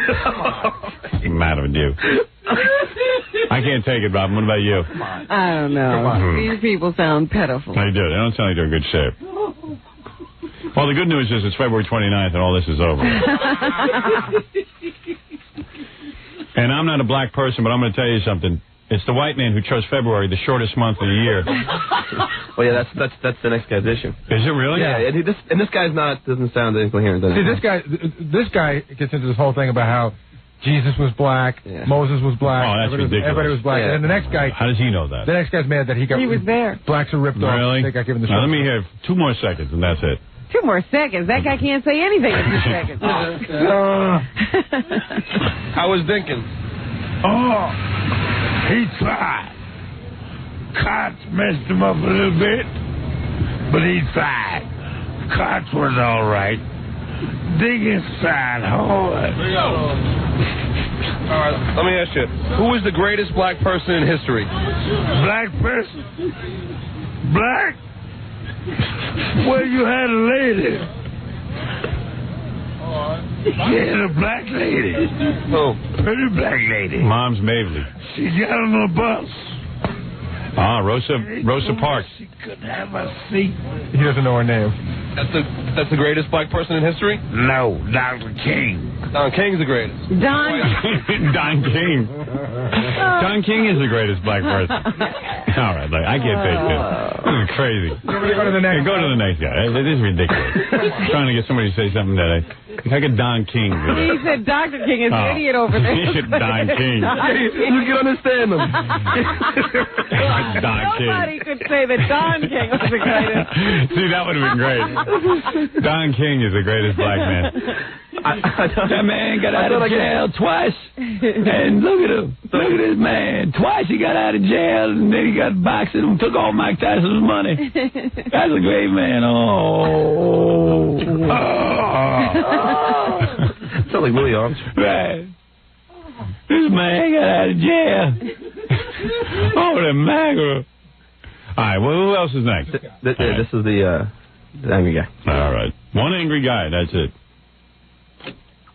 Who is the greatest black person in history? God is the greatest. There's no one greater. There's no one greater than God. Because let me tell you something, boy. When God created... Wow, this guy's pissed off right off the top. Man, you got to remember this. There was darkness before there was light. We all got jerked. Out of all the months there is, they gave us 28 days to celebrate ours. Why couldn't it? 29 on yeah, wow. Why can't we get 30 days? Why can't we get 31 days? You stop and look at it, we still getting jerked. You got Christmas. What is Christmas? Can you tell me what Christmas is? What is Easter? What is Easter? Another month. There's so many angry people in New York. I can't tell you that there are just so many angry people. He really thinks that somebody screwed him in February because it's 2 days shorter. Yeah. He's pissed. Be for real. They don't even give us the time to thank God for the things that we got to do.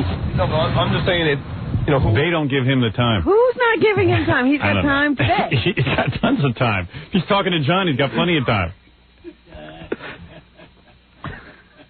Who is the greatest black person in history? Who is the greatest black person in my life as of right now? All the prophets that was before me. Like who?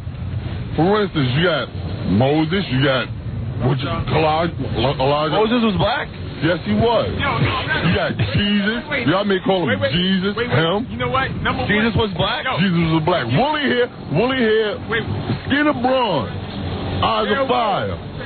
All right, let me ask you a question. Why do you think that? Why do I think that? Why do the books say that? Yo, we ain't putting hair of wool. Hair of wool. Right. Okay, describe it for XRK Radio. Okay, when they describe Jesus, they say he had hair of wool. The black man has thick hair. I believe the most famous black man is all black men. They just need to get together and get some type of spirituality. There you go. Let me tell you something. It was a lot of positive people that even whites were positive. But like I said, what is it, President Kennedy? Hey, we got the Sally Jesse Raphael show going here. All we got to do is get a microphone and run around Port Authority and get a guest up on the stage. And we got a show. It's a gold mine. I know. People don't realize that's a programming gold mine. I bet you I could have the #1 show on television if I did it from the Port Authority. What's with Sally Jesse? Where do you think she gets all those people? And Ricky Lake. She gets them down at Port Authority. But everyone acts like they're doing something, good. She goes down at Port Authority, fills up the seats with people, and gets them screaming crazy stuff. Am I right or am I wrong? You're right. Yep. I didn't know you'd have to resort to the same thing. Well, I hit rock bottom today. I am Tommy.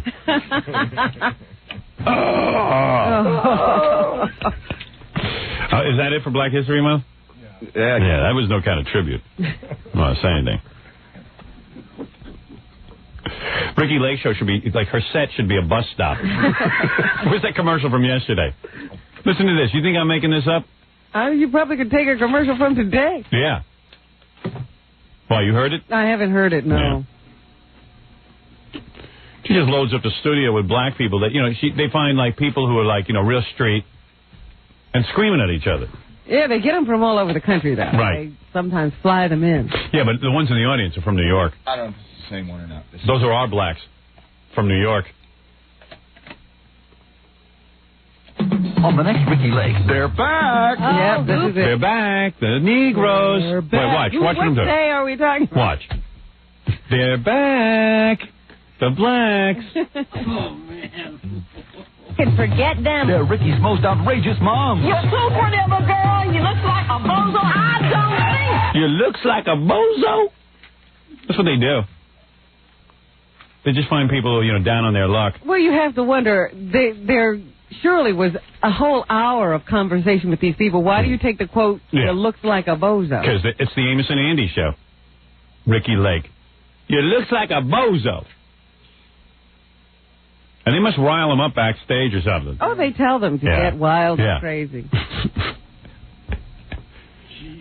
We need you blacks to be wild and crazy. Don't hold back.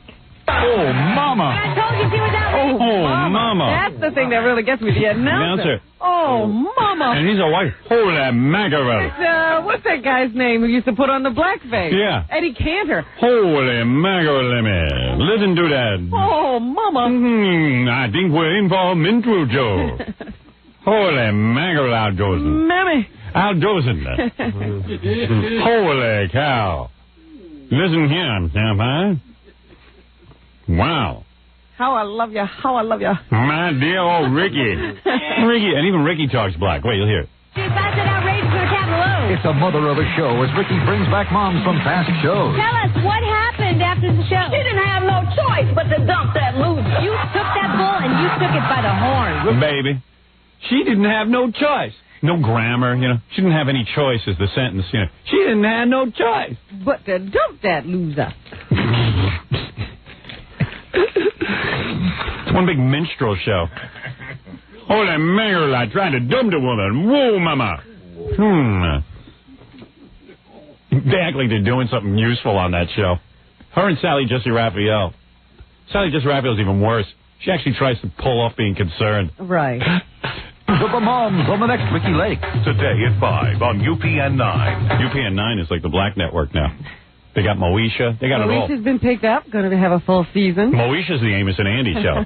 You talk about Amos. We got to tape that show one time and just... I've taped it. Who that over there, Moesha? Holy mackerel. Woo-wee. Woo-wee, Moesha. Where you going? You looking good like that, child?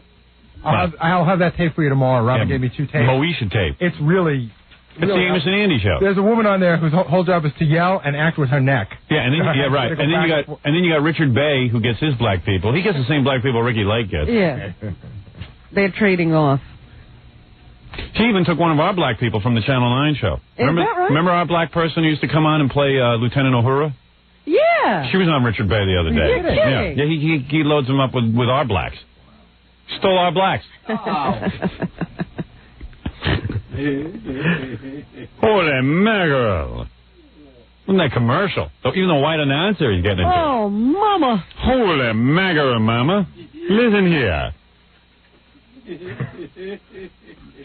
And everyone acts like they don't know what's going on. I'm the only one who's figured this out. On the next Ricky Lake, they're back. Oh, who can forget them? Who can forget those blacks? Those people. His most outrageous mom. You're super little girl. You look like a bozo. I don't think so. Oh, mama. I told you you're outrageous. I ain't outrageous. It's a mother of a show as Ricky brings back moms from past shows. Tell us what happened after the show. She didn't have no choice but to dump that loser. Oh, Mrs. Ricky. And I like how all the blacks are explaining to Ricky. You know, the big fat white woman saying there, you know, oh, Ricky, you don't understand. Get that bull. Child, you grabbed that bull by the horn. Took that bull and you took it by the horn. Revenge. Ricky talking black. You took that bull, honey, and you took it by the horns and ate it. That show pretty much sets the black people back to the 1800s. It doesn't set the black people back. It sets the country back. We be playing the banjo out there on Mistress Ricky's porch. And when Mistress Ricky, you should see what went on down there at the slave quarters when that there woman, she done act like a bozo. Oh, mama. They should do that show from a plantation. Cotton plant. You're like, okay, everyone, come on in from Cotton. It's time to do TV. Everybody signing their a consent sheet with an X. With a big X. Put your mark right there. Yeah, put your mark. Would I sign him, Miss Ricky? Don't you trust Mrs. Ricky? Don't worry about a thing. I'll fill it out later. Miss Ricky, what the hell is going on here? Holy mackerel. I can't read nor write. Mistress Ricky, I trust you, though. You wouldn't screw me, would you? That's okay. You just put your mark right there. Holy cow, we're going to give you a good show today, Mistress Ricky. We all going to yell at each other. All us blacks. We're going to yell at each other up there on the stage. Just to make a good show for you. Put on your best tatters, because we're going to be up there. Yes, sir, Captain. It'll be a good time tonight. Yes, sir. I'll be yelling at my wife for Mrs. Ricky.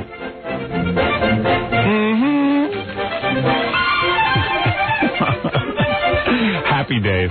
And it's nice to sit in your living room and watch the black people yell at each other. You know?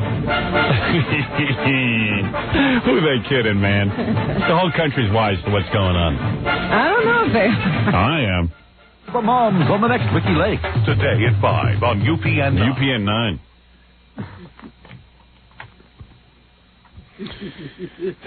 Mr. Ricky, here I gonna be on TV. I ain't got no shoes. Can't we put no bags on our feet so the white people don't laugh at us today, Mrs. Ricky? Mrs. Ricky. Yeah, I don't know what's going on, huh? Sally Jesse Raphael telling me what's going on. That pig. She don't know what she's doing. Yeah. She's a pig. She's a pig with big pockmarked, badass plastic surgery all over her face. Mistress Sally. Oofa, with the red hair. Ooh, looks like Bozo. She looks like a bozo. That Mistress Sally looks like a bozo. All right, let's take a break. Thank you, John, for Black History Month. Thank you. All righty, buddy. And we'll be back. Gilbert Gottfried going to stop by during the news. Yeah. Oh, yes. Somebody was saying, Ralph said to me that Smokey Robinson is beginning to look like Gilbert Gottfried. Oh, poor Smokey. All right, we'll take a break. We'll be back right after this. You're listening to The Howard Stern Show. 97.1 The Eagle. Hi, this is Jesus, and I listen to Howard Stern every morning. You should too. I got to get Gilbert Gottfried in here. How's the sandwich? I haven't tried it yet. Oh, I already finished my meal. Oh, geez, the whole thing already? Yeah.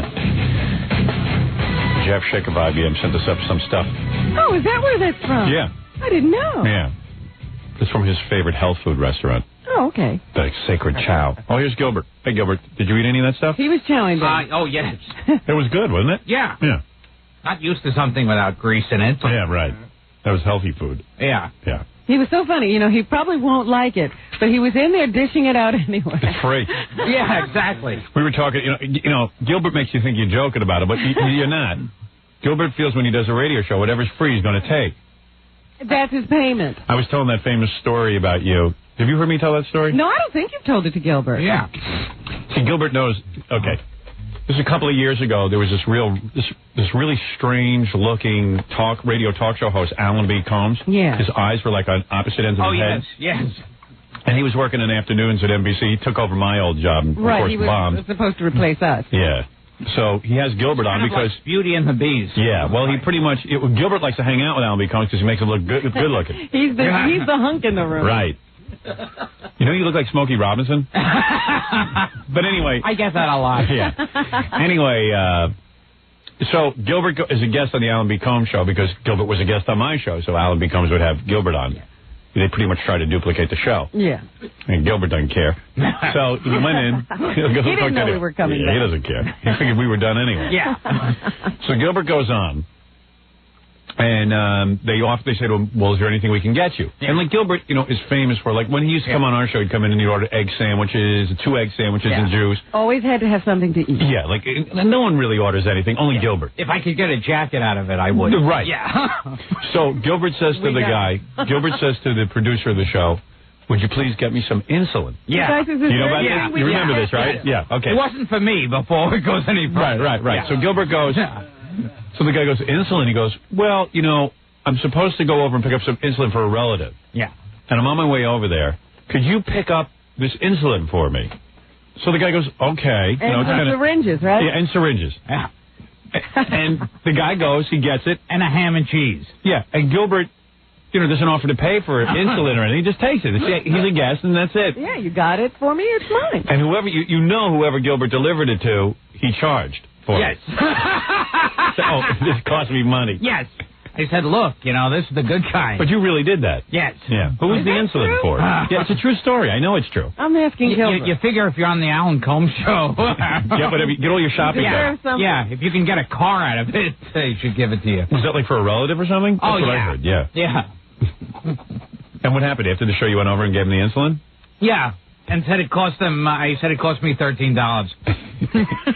And you charged for it? Yes. He really, he's not joking. He's amazing. No delivery fee. Do you charge for delivery? Yeah. Yes. $5 extra. So cheap. Then I'm waiting for a tip. And you give a bad name to Jews, because don't Jews get the stereotype of being cheap? Yeah. And you're very cheap, right? I give the bad name to Jews. Yeah. On their own, they're fine. They were fine until you came along. Is the reason most of the world hating Jews because of you, Gilbert? Yes. Now we got to the bottom of the Holocaust. Yeah. Gilbert was around during the Holocaust. One of Gilbert's relatives. They killed 6 million looking for me. Isn't it amazing all the Jews they killed, they didn't get to you? Just wasn't worth the effort. Right. Anyway, Gilbert is going to be a Catch a Rising Star in Philadelphia this Friday and Saturday. Evidently, there's one in Philadelphia. Yeah. And there are 2 shows each night. So that's Friday and Saturday, a total of 4 shows with Gilbert the Jew Gottfried. Actually, Gilbert did for Jews what O.J. did for black people. Congratulations. Yes. You should be very proud. Yeah. I'll be back on Jew Week. Is there a Jew Week? Yeah. When is that? When is Jew Week? And you've been busy? What do you want to tell people? Are having a sale. I see you on a lot of national commercials now. People yeah? Cheerios, Pop-Tarts. Right. Are you what we would call on a roll? Oh, yes. Yeah, my career's really hot. Yeah. And speaking of Black History, I did In the House. Oh, yeah, you're on a lot of black shows. Blacks like you. In the House? Yeah. What is In the House? It comes on after Fresh Prince. Oh, that LL Cool J show. Yeah. Yeah. And what? That's called In the House? Yeah, In the House. In the House. In the House. And like Cosby was Cosby never on Cosby. Cosby never used the door white people. Never used white people, Yeah. and he used you. And now the blacks love you. Yes. And this is a strange audience that you never expected, right? You never expected to be accepted by the blacks. And Cosby asked for me. Right. He went looking for me. He liked you. Yes. Yeah. So how many have you done now? Because I saw you on Living Single. Yeah. Cosby, Living Single. And when you're on these black shows, are you supposed to represent the typical white guy? I guess I'm the white step and fetch it. Right. Because they goof on you, right? Yeah. The blacks feel But better. you're always sort of villainous. Yeah. Right. A Different World I was on. Right. You're the evil white guy. Yes. You're the guy holding all the the black people back. Yeah, I'm the evil Jew. Right. Yeah. You know, I believe, and I have always said this, Robin, that the reason the black community has embraced Gilbert is that people hate Gilbert as much as they hate the blacks. And they feel like brothers. Is that right? Yes, I think that's it. That's true. No jealousy. It's true. So what is your part on this In the House? What do you play? My typical thing. What is? Let me see. Loud screaming Jew. Are you a loud screaming Jew on this? Yeah. And They don't mention that I'm a Jew. But it's obvious that you're a Jew. Sometimes they'll even give me like a black-sounding name, like Robinson or something. Oh, really? They won't even change the name. Yeah, they don't give you a Jewish-sounding name. Yeah. And on this one, what do you play? An accountant or a moneylender? What do you play? What do you play? A banker? A Shylock? Someone in the entertainment field? Who do you play on? A Shylock? A bagel salesman? How is it owner? How is it thinly veiled? Yes. What do you play? I'm just the guy who's around when Christ is being crucified. I see. I'm selling them nails. Right. No, really. On this In the House, I'm serious. What do you play? I'm like the head of some company. The head of a company? Yeah. And what is the I don't even know what the company is. And what happens? They come to you for a job? Who are you firing? The various people on the show come to you for a job, or you fire someone? What happens? I actually do fire. I know all Gilbert's work. Yeah, you fire a black person? Yeah, I fired Debbie Allen. Debbie Allen. And why? Because she's black, right? Yeah, pretty much. And you're very obvious about it. Yeah. And does the audience, when you fire her, does the audience go, So you're the hated white guy. Yes, it's like a Ricky Lake episode. Right. Yeah. And why do you fire Debbie Allen on that show? Well, you have to read the book. Right. But what is the motivation? Oh, she got hired by accident. Yeah. And you didn't realize she was black. Yeah. And No, actually, it was someone else that was by the similar name who was supposed to be hired. I don't want to give away the... No, please. I don't think anyone's going to watch it. Stay tuned. I don't want to ruin the surprise. In real life, do you ever get black girls? Oh, constantly, yeah. Right. Still waiting for a white girl. I know. Yeah. And so you're on the show, and you're the hated guy, and you fire Debbie Allen, Yeah. and then what happens at the end? They fire you or something? No, I'm just there for... It's one of my real quick ones. Right. And are you loud and obnoxious? Yeah. I'm there to show up as a bad white person. All right. That's an interesting role, Rob. Yeah. Yes, and he's typecast. It's a stretch for me. Yeah. Gilbert always gets these parts. And now, did you watch the Grammys? No, a little bit of it. Weren't you on the Grammys one year and you got booed? I didn't get booed. No, I actually did well. Is that the Grammy? But I did the Emmys, and I did that masturbation routine. And then you got, they never invited you back. Yeah, right, yeah, and they were complaining. They apologized to the public. That's good. That was another year that it looked like Gilbert was taking off. Yeah, it was like Gilbert was just about... in the foot. Gilbert was almost going to be accepted. This is why I love Gilbert. It was like Gilbert was doing enough of a body of work. Yes. He'd been in Eddie Murphy's movie. Things had been going well. And I think that was around the time Aladdin had come. Played a parrot, and everyone was in love with Gilbert. And oh, what a cute little guy, Gilbert. Right, that parrot was great. Let's get Gilbert. So they decided to give him a legitimate shot at the Emmys and to embrace the general public. Yeah. And of course, you shot yourself in the foot. Yeah, of course. Right. You went out and did the masturbation thing, and then you were like completely thrown out of show business for a while. Yeah. The next day. The whole Emmy board was apologizing. Yeah. To the Gilbert's the public. only person in the United States who masturbates, by the way. Yes. Yeah. No one else ever heard of that. So after Every that, newspaper was attacking me. Mm-hmm. yeah, it was great. Oh yeah. I know. I have the clippings. I saved them. Yeah. They said it was a sneak attack on the American public. So you didn't watch the Grammys at all? You watched, you say a little bit. He's boycotting award shows. Yes, I'm boycotting. You're upset about the award show. And Steve Somer, the producer, threatened to beat me up. Is that right? Yeah. Of the Grammys? Yes. Oh, no, of the Emmys. Of the Emmys. Yes. Why? Because of what you did? Yes. He threatened you backstage? I heard it from third person. I see. Hadn't they heard your routine before? No, they said go out there and knock him dead. Yeah, just have fun. Have fun. And I said, well, fun is masturbation. Yeah, that's what you thought was fun. Yeah. That's your fun activity. Yeah. That's your hobby. I don't ski. Right. There it is.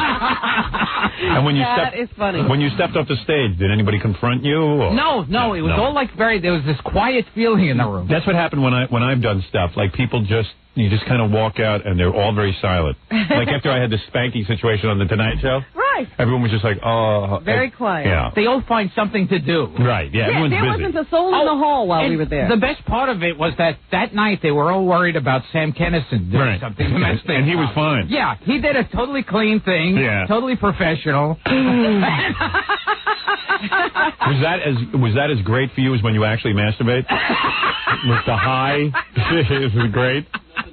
Nothing matches that. Am I correct? Well, I like it when it's televised more. I see. That was even more exciting than actual masturbation. And so you did that, and that was you know it's funny when I did the Arsenio Hall show, I not only made fun of Arsenio, but his entire black audience, and called him, I told him this was like being on Blackula, and then I made fun of the South African band that was waiting in the wings, and said nobody wants to hear that crappy music. When I remember when I walked out and they threw me out of the building, everyone had abandoned the halls except for the two cops who had to pick me up and throw me out. Oh, God. Yeah, everyone was gone. It was a lonely feeling. Yeah. It's lonely when you take risks. There you go. Right. Well, you have a choice in life. You can read off the cue cards or have some fun. Gilbert Gottfried, Catch a Rising Star, Philadelphia, this Friday and Saturday, 2 shows each night. Gilbert, I'd like to ask you to join us for the news that we'll be doing next. And you'll be able to hear about the Grammys. Robin has prepared a Grammy report. Oh, I'd be glad to. And you'll be able to comment. Maybe we'll give you a little time to riff. Yeah. We'll see what happens. Just have fun. And if you do bad, we'll just throw you out. Oh, yeah. Or you'll just, ignore me. Or I'll beat you up like the guy DM you. All right. We're going to be back with Gilbert Gottfried, the news, right after these words. You're listening to The Howard Stern Show. 97.1 The Eagle. We're back with The Howard Stern Show. Here's Howard. Hey, Scott, if you got an extra pair of headphones, help me out, huh, pal? Pal of mine? Yeah. Tighten me up, would you please? Yeah, baby. You know. Right, yeah, sure. Yeah, sure.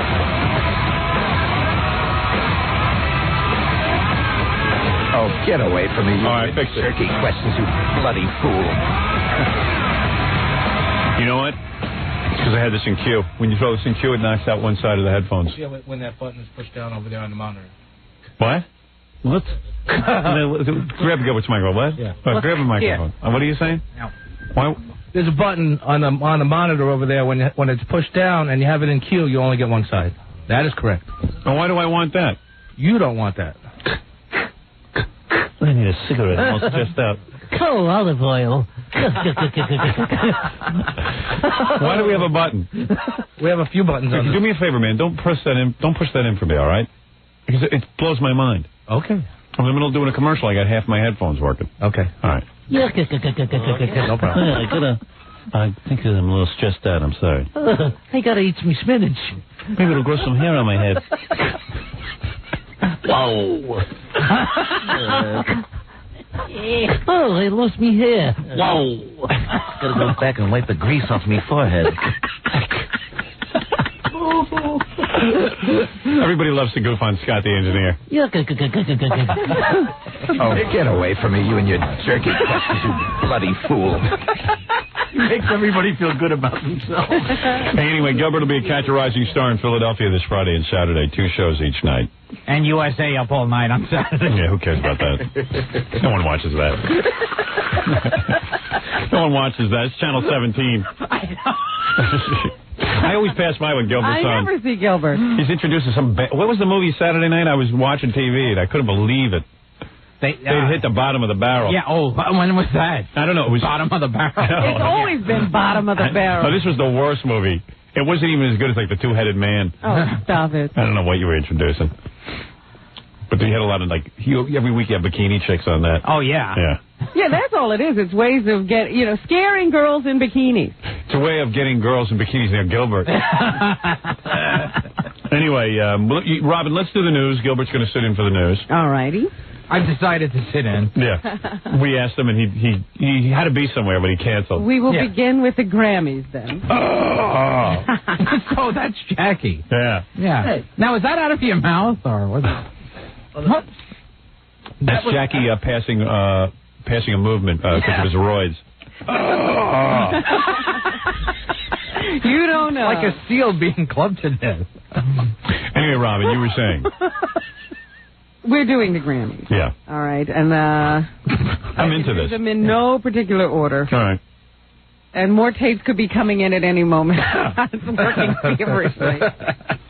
So I'll do what we have. I've only been working on it for 4 hours. I've been working on this since 7:30. I swear, if you give me any more work, I'll have to smoke 2 cigarettes at a time. Hey, let go of me olive. Whoa. So I guess they didn't pull any Ellen DeGeneres for me. So we can't do any Ellen DeGeneres. Gilbert and I were talking about how bad she is. During the commercial. Like all those female sort of questionable comics that run around in their pantsuits. Yeah. They don't wear dresses and they all adopt kids. Well, she hasn't adopted yet. Yeah. Give it a week. And then they all do these things where they run around backstage. You knew that Ellen DeGeneres would run around backstage. She's trying to be America's sweetheart or something. You know, she wants to be cute. Yeah. So she runs around backstage and she goes, I'm going to open the door and see, this is the room where they keep all the Grammys. And then there was a bunch of, like, grandmothers, Grammys. Oh boy. So it's a sight gag. Yeah, sight gag. Yeah. And there was one old woman dressed up like Kiss. And another old woman with a walker and a peace and making a peace sign. That was Alanis Morissette's grandmother. Yeah. It's very funny, Beth. Yeah. Sorry you missed it. You'll have to get me a tape of it. We would have had tape of it, but Scott's overworked. I can't find the tape. He only could do 9 clips. I lost me tape. Whoa. He's the slowest. I wouldn't even get into it with him. He was giving me that look and, throwing up his hands. But, Robin, you could dub the whole Grammys in 2 hours. All you had to do was watch it and pull the clips. This seems to be difficult. I couldn't get it done fast enough. So I don't know what to tell you. Robin, it would have been done, but unfortunately it cut into my smoking time. I had have to me find them cigarettes. on the tape. Yeah, to the cigarettes. Who took me cigarettes? So anyway, here is the Pearl Jam acceptance speech. They won for Best Rock Album. Eddie Vedder is from Pearl Jam. And he's one of those guys who's all pained and tortured. Yes. So he gets up on stage and he's embarrassed he's up on stage accepting an award. Oh, of course. And he does this thing. He's so embarrassing. He takes his hand and he starts picking his head. He's like the whole time he's like touching his head, like Richard Lewis used to do. Touch your head. It's like you're nominated. If they call your name, you're going to go up there. So just go up. So he's like all bummed out and stuff. He's too cool. Yeah, he was really cool. And I'm sure he gives the money back that he gets on his album. Right. Yeah. Yeah, he's just a cool guy who does it for art. Right, here you go. Well, we just came to relax. I just wanted to watch the show. Like this is such a great show. I'm going to say something typically me on behalf of all of us. I don't know what this means. I don't think it means anything. Cool. That's just how I feel. Cool. There's too many bands, and you've heard it all before. But cool. My dad would have liked it. My dad died before I got to know him. He would have liked it. So that's why I'm here. So if you didn't know your dad, then how do you know he would have liked the Grammy? I have that very same question sitting in my brain. You don't know the guy. How would you know what he'd like? My dad died. He was trying to be this tortured artist. Right. Thank you. Thanks a lot. We'd like to thank Dave Abergris. This is another guy doing damage all control. Our families and friends. Hi, Mom. Hi, Dad. Another guy trying to be cool. This is very interesting. I'd like to thank the other Seattle factions like the Mighty Alice in Chains that are here tonight. Cool. You guys are very cool. Yeah, they're cool. They're cool. I wish I could get up and I wish I could get up there and do that. Cool. Thank my father. Like there has to be like an hour between each word. I just want to. Like you can hardly speak English. Yeah. Yeah. I just want to tank. Like, black guys would get up and just totally obliterate the English language. And then white guys would get up and act like they don't know how to speak. They don't speak it either. Yeah, they don't speak English. But it's like a different kind of like, let me just, you know. And meanwhile, Eddie Vedder was in singles. He talked fine, you know. I just, you know, my dad died, and he would have liked this, but I never got to know him, and... Yeah, I don't think Garth Brooks had trouble not accepting an award. You know, if you don't want it, you don't want it. You don't have to torture yourself. I think Garth Brooks grew up without shoes. At least he could speak. Well, we just came to relax. I just wanted to watch the show. Yeah, man, don't bother me. Look, here's a guy who claims to not like to be looked at. Yeah. He came to the Grammys to relax. Yeah, and he's picking his head the whole time, too. I don't know what he's picking off his head. It's a scab. I hate to start off with a bang. I'm going to say something typically me on behalf of all of us. I don't know what this means. I don't think it means anything. Right. Oh, wow. Cool, man. Pull us all out. Hey, man. Oh, wow. Oh, wow. We came to see people win. He doesn't know what he's saying. Wow, man. Well, there's about 9 billion retards in the world, all who would like to be up there getting a Grammy. And so would he have when he was younger. That's just how I feel. There's too many bands, and you've heard it all before, but my dad would have... Now he's going to say something nice. Oh, yeah. My dad...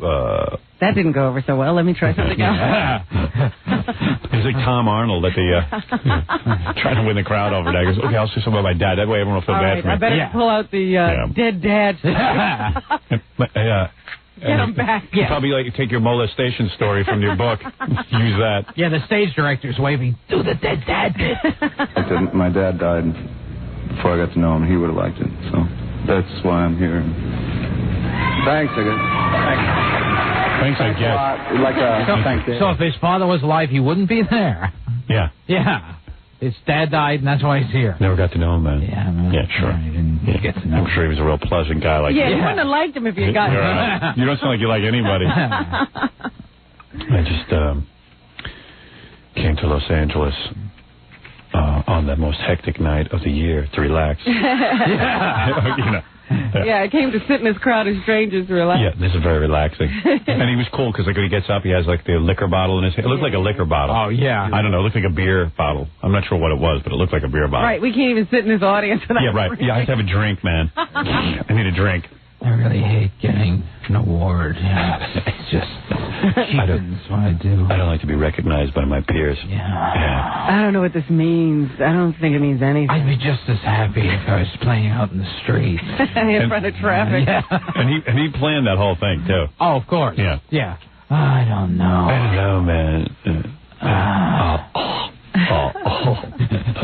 I hope the other rock bands got him backstage and beat him up. Beat the piss out of him. What else is in the news, Robin? Well, of course, Tupac Shakur was there, and he said, you know, it's time to shake up the Grammys. So this is supposedly where you were supposed to show up? Yeah, I don't know if Gilbert knows this. So they called from the Grammys. Call my agent, you know. They've always treated me like dicks. They won't even let us, like, go back there and cover the thing because they say we ruined the event. So, yeah, you ruined it. Yeah, all of a sudden. Like I ruined the Jews. Yeah. Somebody do it on their own. That's true. Yeah, I ruined the Grammys. So, you know, I upset the artist. Yeah. So, anyway, they call up because they've decided that they're going to try and become more with mainstream pop culture. Because remember, like, when the Rolling Stones and the Beatles were around, they never even got a Grammy. They were never even acknowledged. Right. They were given awards like Frank Sinatra. They don't care so much about being mainstream. They care about ratings. Yeah. So anyway, they call up and they go, now we're not saying, we don't want to get your hopes up, but we're thinking we might want Howard to present with Tupac Shakur. We have an idea in mind, and we're not saying we definitely want, my agent's listening, he goes, excuse me, why are you people calling me? Well, we're not sure, but we think, he goes, what makes you think we want to go be a stupid presenter with anybody or anything on your stupid show? Why would we want to do that? And what kind of half-ass way is this to ask someone to be on the Grammys? You know, and all of a sudden they went, oh, no, we really want it. And all of a sudden they broke down, you know. There was a little negotiation. Yeah. So we hung up. I didn't go. I was supposed to walk out for this nonsense so I could be unfunny with everyone else. Here, listen to this. So I guess Tupac was going to introduce me. What's up? How y'all like this Versace hookup? Come on, he's supposed to be in jail. Right? Well, he was convicted. I was convicted. He's running around at the Grammys. Yeah. And he's okay. He should be getting raped in prison right now. Instead, he's on the Grammys. I would just kill myself if I had to go to prison. Yeah, I think that's the best thing. Yeah, I would. Why try to live through I'd be that? someone's bitch in a second. Yeah. You know, I think about this poor Heidi Fleiss. Yeah. It's really weird. First of all, she's got. I mean, the reality is that this poor thin little girl is going to go to jail for being a hooker, basically, or a pimp, when no pimps ever go to jail. Yeah. The Mayflower Madam's running around here in New York. Oh, She's a regular celebrity. Yeah, she wants to come on our show, by the way. She wants to come on here. Oh, she does? Yeah. I don't know if I even want her. Well, let's have her on. Margaret, she's a whore? Yeah. A whore master. She was missing from John yesterday. Yeah, whore master. So, you think we should have her on? Yeah. And do what with her? Ask her those questions that she ran away from John for. Exactly with the stick. All right. The black guys with the big hats and long coats are not in jail. Right. Yeah. So they're going to take this Heidi Fleiss, and I feel bad for her. I really do. I think it's an outrage because there's no equality with justice. I mean, it's not an equal system. Out in Los Angeles, the one person they're going to convict, they can't convict O.J., they can't convict the Menendez brothers. I'm sure there's other madams in Hollywood. Yeah. They haven't hauled them all in. They just hauled in Heidi and slapped her with everything. And what about this? What about these guys? You know, what about all these guys who had sex with these? None of them are going to jail. Charlie Sheen got up there and testified. He was happy about it. Walking around working today. Well, let's not pick on Charlie. His marriage broke up. Right. Yeah. Yeah, that's true. I mean, please, let's be sensitive. Yeah, he's going through a rough spot right now. Yeah. I mean, imagine if he was an ugly guy, he would be worshiping that girl. Yeah. So, you know, I'm actually surprised there hasn't been more of a public outcry over this. Because it is weird. It is such a weird thing. Nobody cares, I guess. I mean, she's going to go to jail and do like 9 years. But this is exactly why there shouldn't be any prosecution in the first place. Nobody cares. Yeah. Gilbert, you go to whores, right? All the time. Yeah, you've been to hookers, right? Yeah, constantly. Yeah, right. I don't know. I can't ever tell with Gilbert. Oh, please. Take a look at him. Come on. Oh, I'd like to meet the woman he pays. You don't got enough money to do that. Even hookers draw a line. Yeah. All right, so anyway, let's get back to Tupac. There's a limit to what I'm going to do. So I was supposed to walk out of this. Okay. Introduce him here. It's closed, so you know I go all out for the Grammys. Y'all down with this? We're going to try to liven it up. You know, it's cool not to be understood either. Yeah. Are you down with it? I'm down with this. If you down with this, I'm down with this. And everyone in the audience acts like he's speaking English. Yeah. You know, it's like, oh yeah, that's cool. Like, other people would just be goofing on him. Because he's a black guy, all the white people in the audience are afraid to like goof on him. Oh no, that's okay with us, Tupac. Yeah, man. Yeah, you grew up the hard way, man. You didn't have to learn English. Right on. Right on. Right on, Tupac. We're down with that. In the house. The Grammys used to be all straight-looking folks with suits, everybody looking tired, no surprises. We tired of that. We need something different, something new. We need to shock the people. See, I was going to walk out. Let's shock the people. Let's shock the people.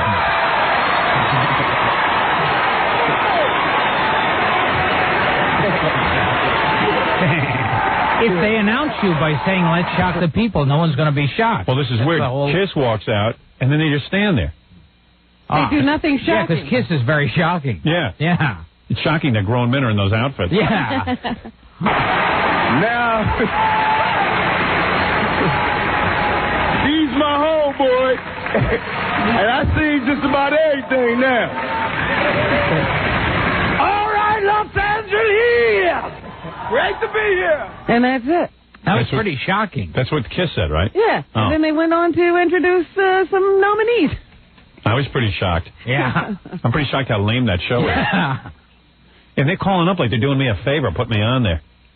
Well, he'll be on in front of a national audience. Yeah, I'm making a jackass out of myself. Right. What would that have been if you had done that? Yeah. Well, I would have walked out, and I would have said, okay, here's the nominees. What the hell is everybody screaming for? That's pretty shocking. I don't care. Do you think I care? No one cares. So on with the show as it was. Yeah. What am I going to do with that? A couple of Lifetime Achievement Awards, a couple of tributes, one to Stevie Wonder. So a couple of guys came out. I didn't They got him a coloring book. Oh, stop it.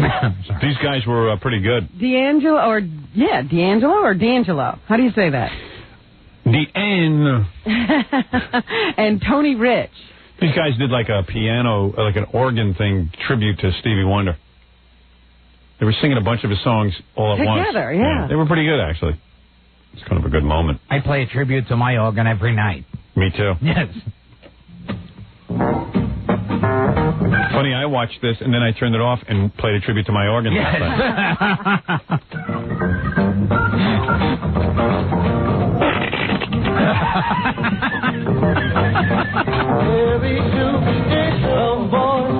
See?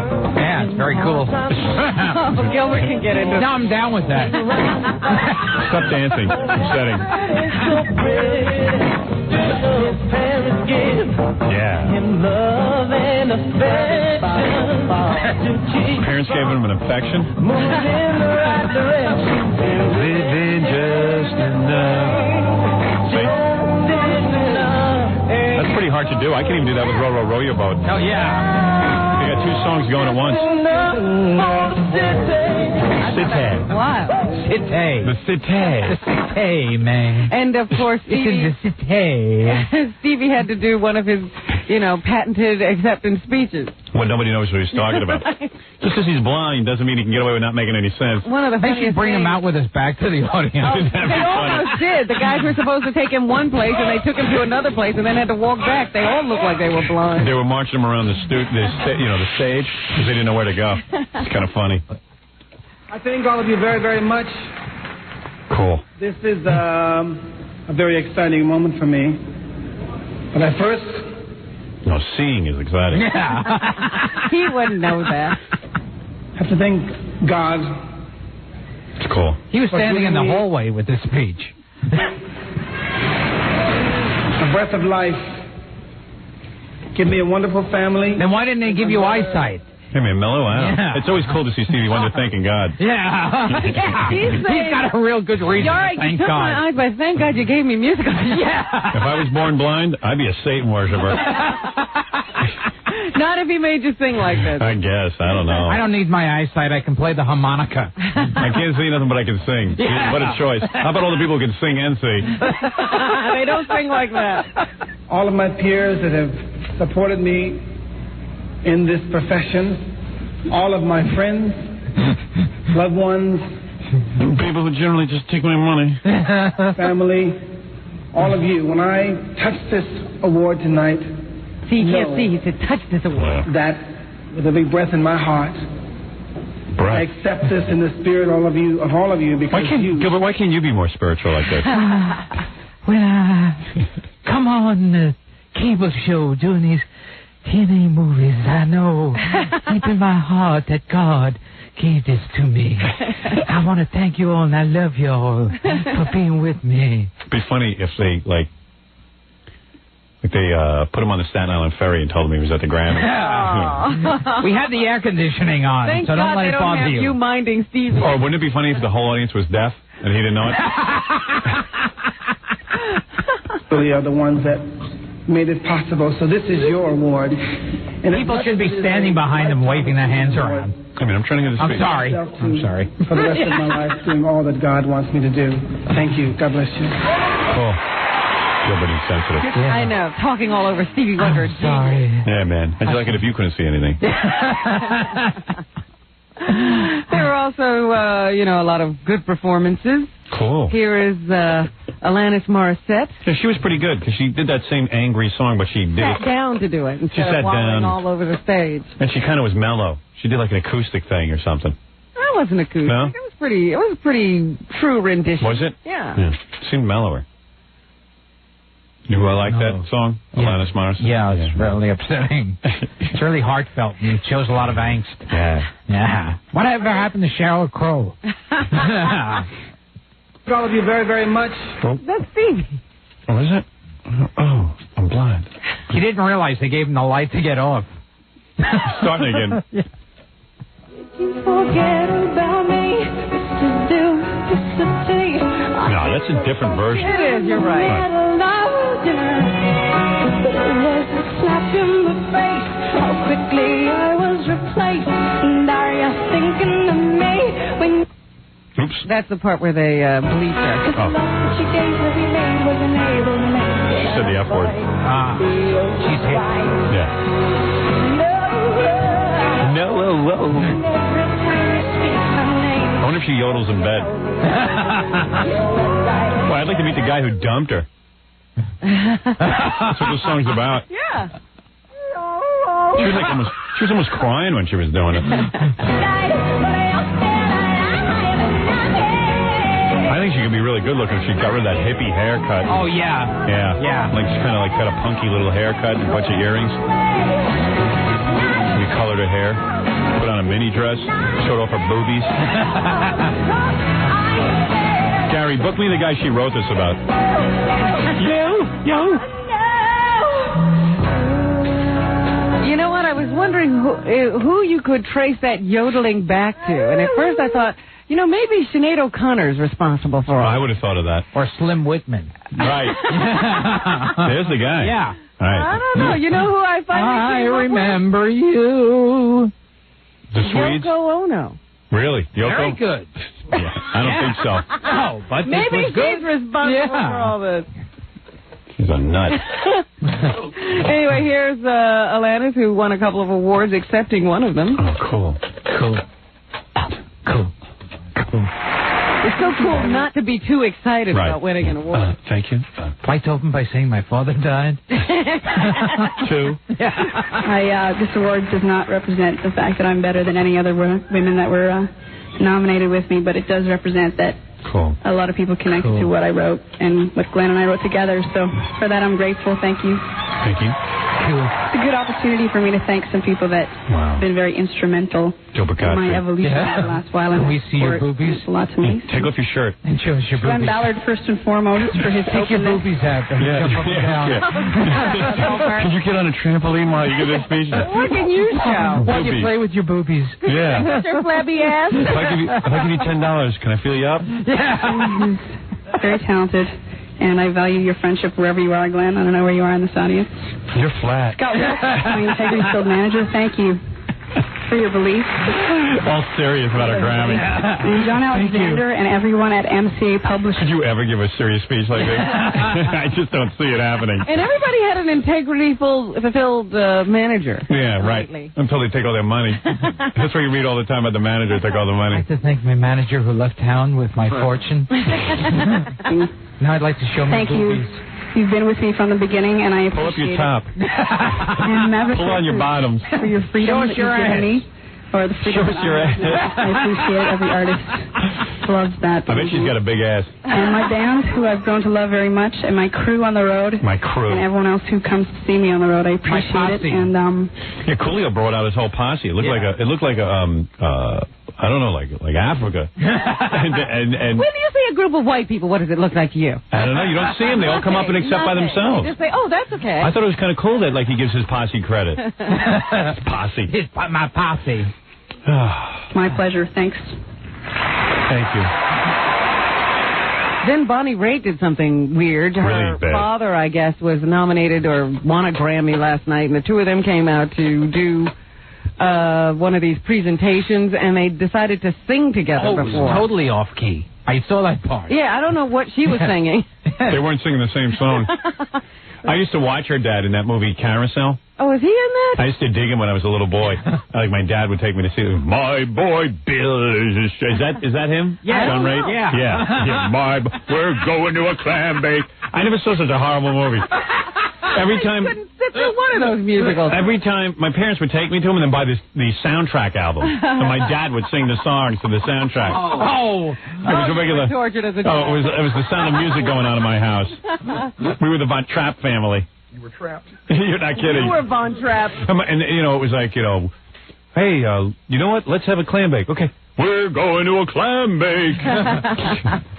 Well, here they are singing together.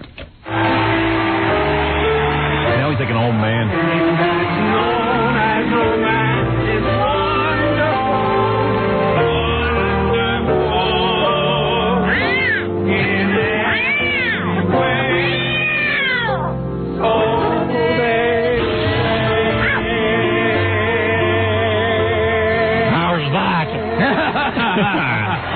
Grammys. Get off the stage. Oh, I'm so glad I was here for that moment. You know, Barney, it's great to see that you finally are hip enough to sing one of my Broadway songs. Who wrote that? Yeah, and I'm glad that you finally got nominated for a Grammy, Dad. She always has a sore throat. That woman ought to get voice lessons. I've seen her in concert a couple of times years ago when I was in college. She had to cancel. She had to cut their set short. She always has a sore throat. I do. Jackie. She's the one. A hooker is walking by But the it's time to street. go back to my side of the fence now. Ooh, she's annoying. Why don't you just run chalk across run your nails across the blackboard? And here's Kulio making the best acceptance speech of the night. Very good. I dig him, man. This is funny. Wait, you got to hear this. Okay. This is good. Because you remember, everybody is on the stage with him, about 500 people. Whole posse. Sitting around the microphone. Hold that for me, bruh. First of all, thank God they're rap stars and not out stealing and doing crack. She's wearing like a $2,000 suit. They're watching a crack addict in a $2,000 suit. Didn't he say essentially, it is a crack addict. Yeah, didn't he say he used to do drugs? Yeah, he did drugs. Oh, used to. I don't know if he did crack, though. I don't know which he did. He does admit to having done drugs. I would like to claim this Grammy on behalf of the whole hip-hop nation, West Coast, East Coast, and worldwide. United we stand, divided we fall. Recognize. A lot of these guys have a mission. Yeah. And that's LV throwing in a every once in a while. I just want to thank a few people. At the top of my list, God, for sure. Yeah. My fiance, if y'all didn't know that, Josefa. Yeah. Josefa? Yeah. Well, listen here, Josefa. Well, come here on the back, Josefa. Gilbert, you better take note of that name. You're working on all those things. Hello there.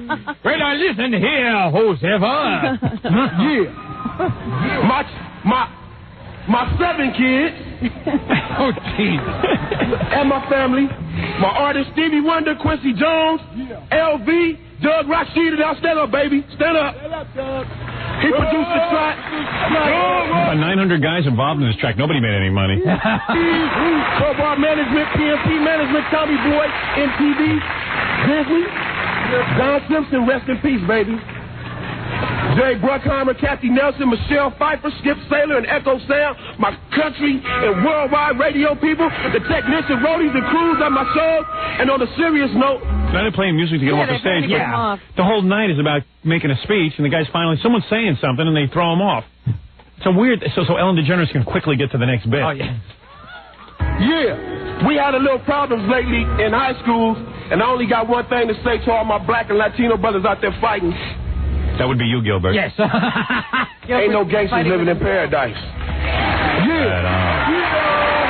Hey now. So wake up. Hey now. Get something new in your life. You know what I'm saying? Because the revolution is coming. You better watch out. What revolution? The revolution was supposed to be coming in the 60s. What revolution is coming, though? What's he talking about? I don't know. They started throwing out these cliches after a while. I don't know what they're supposed to mean. Who's watching out, the blacks and Latinos or the white people? If you're interested, I'm reading an interview with him now. It's 7 kids, 5 women. You know what's weird? Different women. Like when he says the revolution is coming, you picture like all the white people in the audience just getting up and running out of the theater. Oh, man, not now. I'm in later.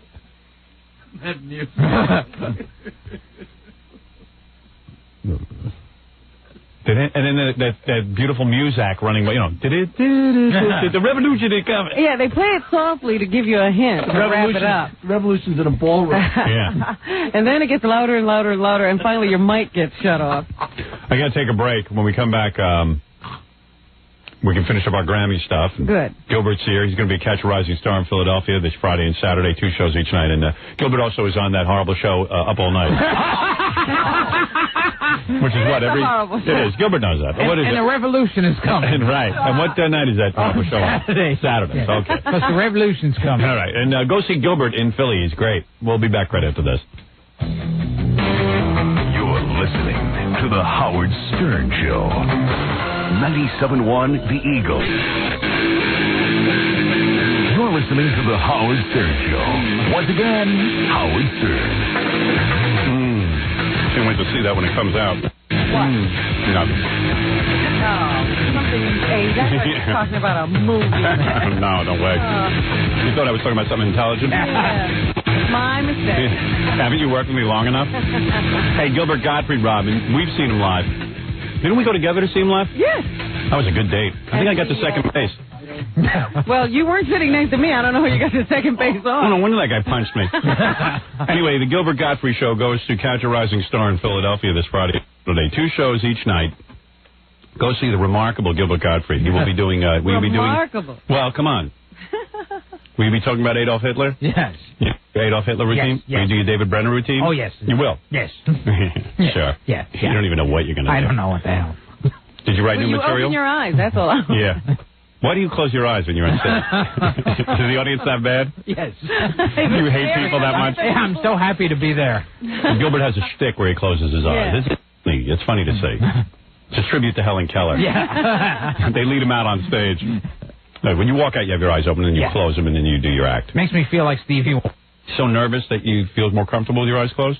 Well, sometimes they're just squinting. Right. Yeah. You can see people. Oh, yeah. If I wanted to. And you go out, you do your act, and you have new material, or is it the same stuff that we saw a couple of years ago? Anything for us to go see. Yeah, would it even pay for us to go? I'm doing jokes about George Bush. Right. Yeah. No, you have all new material, right? Yeah. I assume you sit home all day. How often do you update? How often do you refresh your act? Gee, I don't know. You know, it's some old, some new. Right. It's like listening to Andy Williams. Right. Yeah. He comes out with his new material that nobody wants to hear. Some of the old classics. Mix. Right. Have you and are you doing anything on the new election, the Republicans? Why don't you just admit it's the same crap you've always done? Yes. No, you're doing material on what? On what are some of the new topics? Oh, well. Abortion? Hey, you know, this like guy's Dennis running Miller? for president. Oh, yeah. you rant and rave? Dennis Miller and Richard Belzer. Right. Do you do any political material? You know, like the whole economy, man, you know. You know, it's like a conspiracy, like the same way they wiped out Kennedy, you know, and they're still trying it now in the whole... You don't do any of that? No, surprisingly. You just have fun up there. Yeah, I don't read a paper. Right.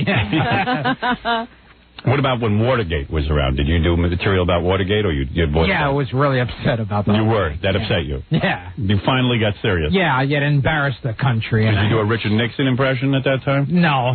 They'll do one now. No one actually did. Did you do any impressions of Richard Nixon? No. See, everyone actually did like David Fry imitations. Yeah, no one did a real Richard Nixon. Yeah. Richard Nixon actually was quite effeminate. He didn't sound like that at all. Yeah. And meanwhile, Anthony Hopkins sounds nothing like Nixon. He's British. Yeah. And he keeps falling in and out of that accent. You went to see that movie? I just on TV, I see bits and pieces. Yeah, you don't actually go see movies. No. Did you get a VCR yet? Oh, yes. You have that? Yes. So you have one of those. And you rent the movies? Yeah. So now I can watch porn. You actually rent a movie? Yeah. Do you have a porno collection?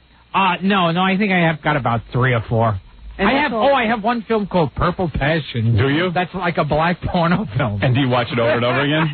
And Purple Passion, I see. And do you... Oh, boy. I'll lend you a copy. Now, why do you have a black porno film? Is that what you're into, or is it a Somebody sent me a black porno film called Purple Passion. And do you pleasure yourself to it? Yeah. Do you watch it? Do you use it? That one's hard to take seriously. It is. Yeah. You don't get romantic. No, because I know you're a bachelor. And I still get off to the underwear ads in the paper. You do? Yeah. You read the New York Times? And Oh, yes. Right. I see. All right. Well, let's get back to... We're learning way too much about this. I don't feel like we've learned anything. Yeah. Are you a lonely man? Well, no, because I have God in my heart. Right. Yeah. All right, Robin. Speaking of God, here's Joan Osborne performing her song. They got the Catholic Church supposedly all upset. All right, let's listen to a little of that, please. What if Fred was one of us? Just a guy like one of us. All right, that's good. I like that. What if Fred was one of us? Wow. Because he's from Mars. Changed the song completely. All right, here's Joan Osborne. Now, she did the same thing. This song, it's a pretty song. It's sickening already, is it not? It's kind of redundant. Can she do any other songs, or is that it for her?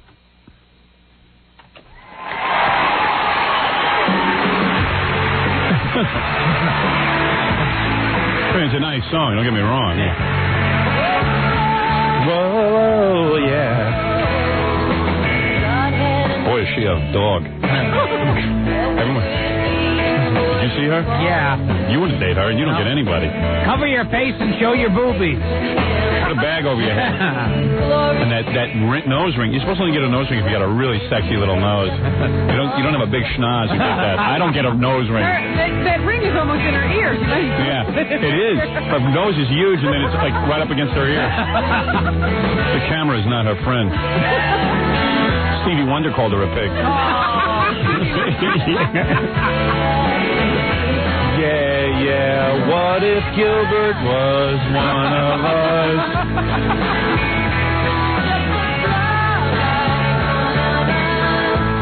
Very beautiful.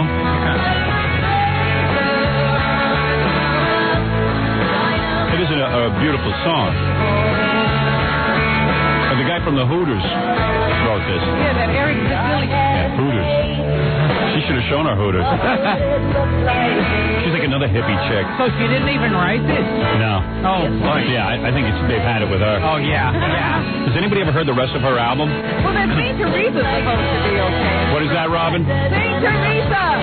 It's good? Supposed to be good, yeah. Yeah. That song's supposed to be good. It is good. Yeah. Howard is great. Subliminal. Yeah.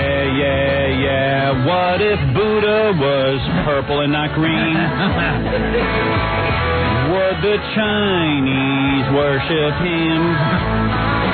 I'm just thinking of a follow-up. Chinese people. Sorry? What? Turn this thing off. I'm trying to get into it. Hey, come on. Good. I'm sorry. I'm sorry. I am sorry. I'm very sorry. Annie Lennox was surprised by winning an award. Here is I am sorry. I really didn't think I was going to win. Yeah. Acceptance speech. She had as much chance as Gilbert of winning a Grammy. Has she put out a record? Yeah. Oh. Yeah. I really never expected to win this. I sincerely mean it. I can't believe I've won one of these things. Fantastic. I've got something to take home with me now. Yeah, baby. I have no speech prepared, but I'd just like to say that I really feel very honored to be among so many fantastic female performers here tonight. And me father died give them too. respect because it's fantastic to see people develop and coming into themselves. Take your top off. I've been doing it a long time. So Shut up. Show us your ass. Yeah. Pull down your leather pants. Let's see the cellulite on your ass. Play with your boobies in your ass. Show it. You know, this is becoming a one-note performance from you, Dan. Yeah, well, see, you're the woman. Let's see some ass. The only one who wants to be naked is that country singer. Yeah. Shania. She's hot. She just wants to be naked. Shania. And then Whitney Houston started, she came on and she was very beautiful, but she wasn't singing one of her own songs. She got into a whole gospel. Oh, she's a mess. She should have taken her top off. Uh-oh. Oh, jeez. I feel a Negro spiritual coming. Say it. Get out of the wheelchair. It's Reverend Ike. Slow down your crutches. Baby. Please welcome to the stage the First Lady of Gospel Music. Y'all better get ready. Oh, y'all. You better get ready. Y'all. The great. Well, hello there. Let me put my hands on them two lumps on your chest and heal you. Looks like you got the breast cancer. Oh, that Magara. Who's the First Lady? Shirley Caesar. Shirley Caesar. Great Caesar's ghost.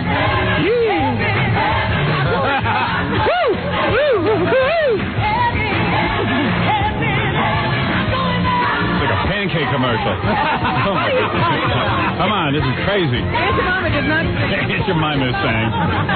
Where's George Jefferson? Moving on up. The whole audience was up rocking back and forth. Really? They're all on acid. It's the white people. They were jumping up and down trying to get out of the theater. They don't do a thing of this. She's waking the place up. Was it good, or was it like... It was like a church revival meeting.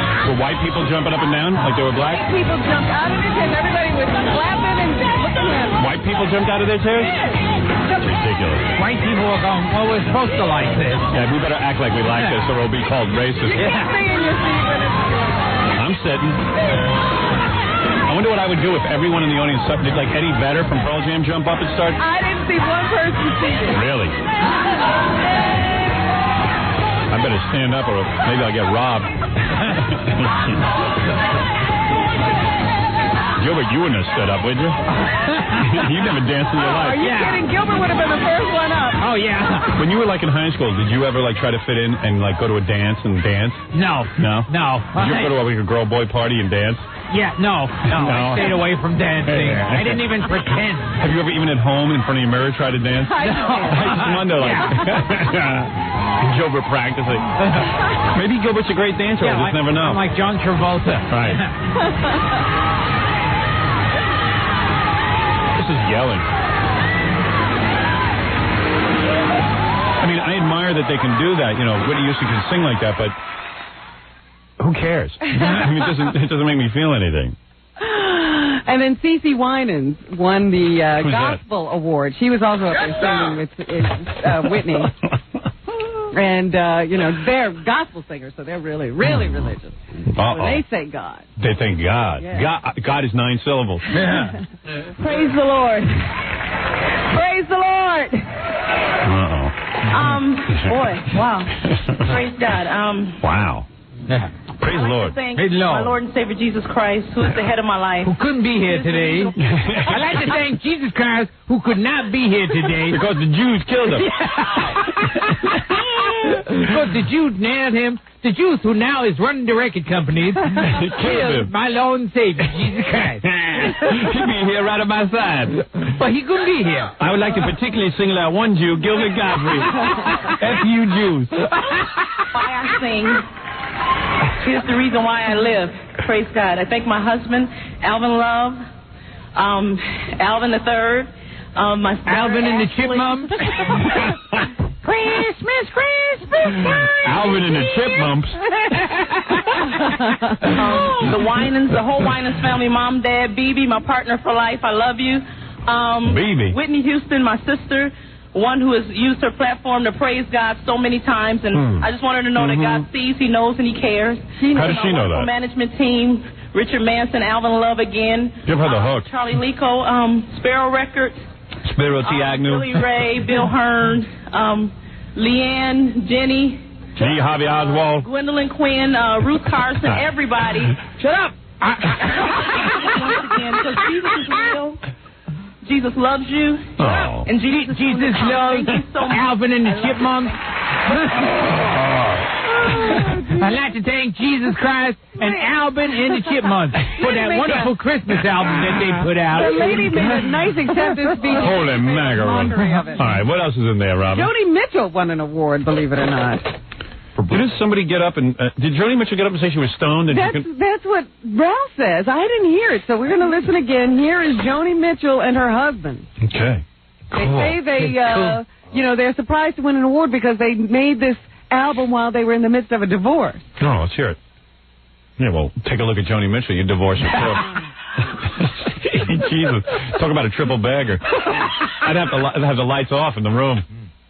Oh, gee, I don't know what to say. I really didn't expect this, Klein. You got it. I promise I won't finish the sentence. God. I will. First of all, I'd like. That's why we're getting a divorce. I'd like to thank the Lord Jesus Christ. Let me hear this. First of all, I'd like to thank Joan, who is, I think, the best songwriter around. Cool. These days.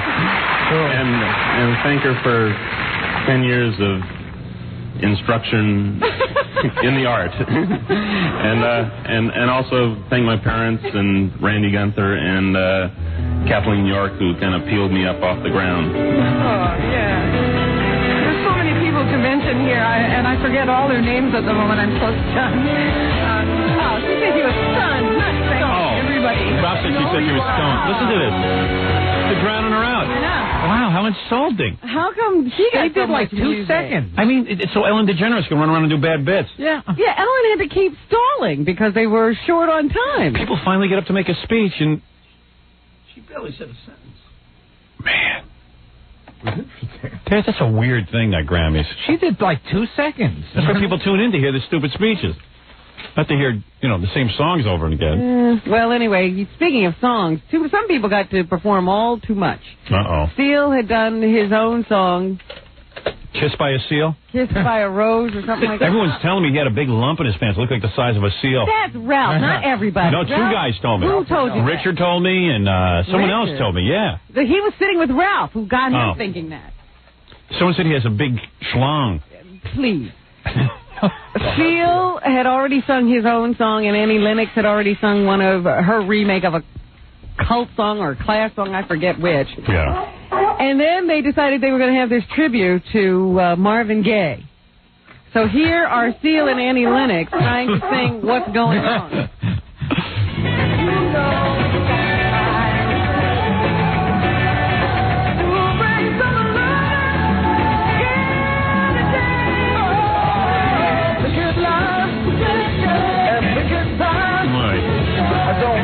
Look at Gilbert dancing. Yeah. Whoa. Testify. The audience was saying, what's going on? I could sing this. Maybe you and I should do this, Robin. It'll be our song, our signature song. We've been looking for one for the last 15 years. Such a great song. Couldn't they find somebody who could sing it? So as good as the Stevie Wonder tribute was, that one was horrible. And that was the Grammys last night. That girl from TLC did a little rap. Oh, yeah, I do have that, don't I? What was she talking about? Left Eye. Well, Gilbert knows the black community. Maybe he can understand. He can tell us what's going on. I'll translate. TLC. In the house. In the house. Come on. I seen a rainbow yesterday, but too many storms. I found it gonna leave in a trace of not one God given. Well, that speaks for itself. Alvin and the Chipmunks. Yeah, I'd like to thank Alvin and the Chipmunks and Jesus Christ. I'd like to thank the Flintstones. Let me hear this. Shut up. Sorry. Tears from my eyes, look my lonely cry. My only bleeding home is for the folk who can't go. Think it's really worse to this? In the pouring rain. Who's to blame for shooting gain into your own vein? What a shame you shoot and aim for someone else. You claim to your thing and then you say it's time for ball and rain. I say this is yabba dabba doo. Albert and the Chipmunks. Believing yourself, the rest is up to me. I think she's talking about her boyfriend's big, thick baloney. Well, anyway, that's the Grammys, I guess. That's the Grammys, yes. I got to take a break. They wound up lip-syncing the rest of their performance. That's how Gilbert works his comedy act. With Catch Rising Star, he'll be lip-syncing the whole thing. He forgot it. He'll be in Philadelphia this Friday and Saturday for 2 shows each night. We got to take a break here. Then we'll come back and wrap up the news. Okay, Gilbert? Okay. All right, right. Gilbert. You're listening to The Howard Stern Show. 97.1 The Eagle. You're listening to The Howard Stern Show. Yeah. Howard Stern. Gilbert Gottfried here, Catch a Rising Star in Philly this Friday and Saturday, 2 shows each night. What am I going to do when I get this movie and I got to get out of here at 10 o'clock? It doesn't seem like it's a possibility. It ain't happening. Yeah. I got to get out at 10 o'clock. How are you going to do it? I don't know how I'm going to do it. I'm going to get up and leave. It's very difficult. I can't seem to end the show at 10. I was just saying to Gilbert, how am I going to end the show at 10 when I have to go do the movie? You're going to have to help me. You're in charge of it, Robin. I'm holding you responsible. Now, what are you eating? She's almost got a mouthful of something. You'll get out of here while she's eating. Yeah. While she's eating, I'll slip out the door. Yeah, run while I'm while you're eating. trying to get down a bite. What are you eating, that sandwich? Yeah. What is it? Roasted vegetables. A roasted vegetable sandwich? Is it any good? It's good. Yeah. No egg sandwich today? No. It's Robin's triumphant music. Robin's eating an egg sandwich. You want to take another bite or you want to go on? No, I can go on now. All right. TV executives are gathering in Washington this morning. Maybe you ought to watch that down. This job is so difficult. It's funny watching you try to get those last few bites in, and it's all jammed in there. It's the greatest. Go ahead, swig it down. There you go. Oh, you beautiful. Robin. This is Robin's Olympics. So dry. You just finished that sandwich in 3 seconds. It's a world record. Swallow it, it's so dry. Oh, you could swallow it.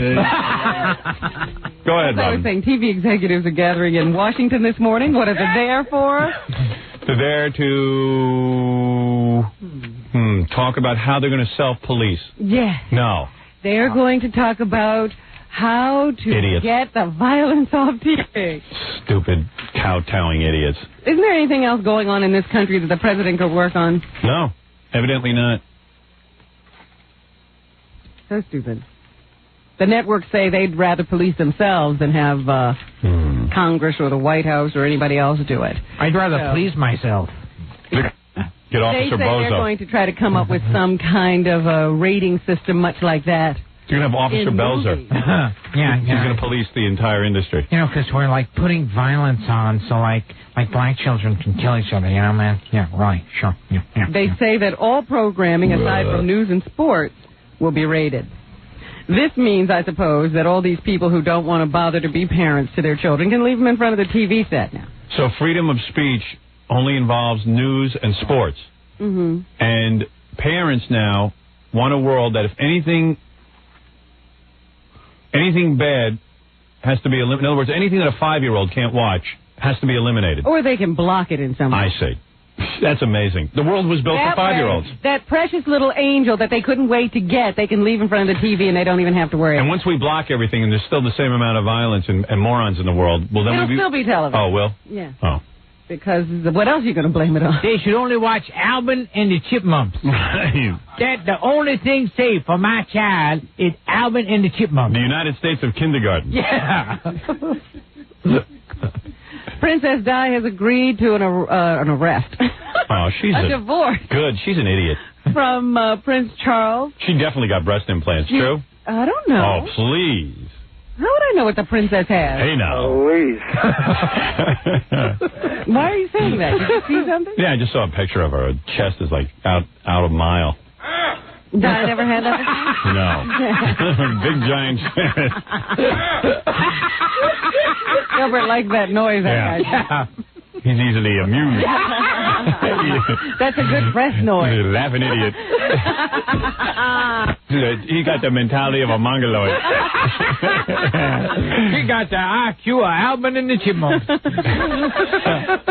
So anyway, it surprised the Queen and Charles. I guess after a face-to-face meeting with Charles, she said that this was the saddest day of her life. She claimed that she always loved her husband and wanted the marriage to work.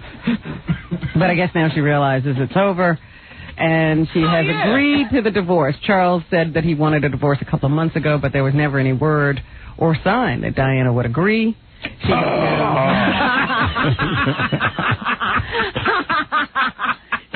She has now agreed. So they will proceed. They're trying to work out some kind of a settlement. There are all kinds of speculations as to how much money she wants, what kind of castle she wants. She's an idiot. They've not given her anything. How much control of her children she wants, and what her title will be. She should have gotten an OJ for a boyfriend.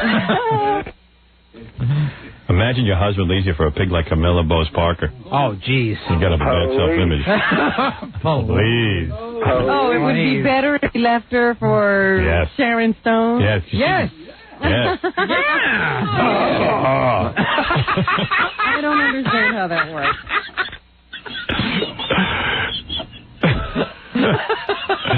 Did you see the story about the guy who's now suing a former nun, for sexual abuse?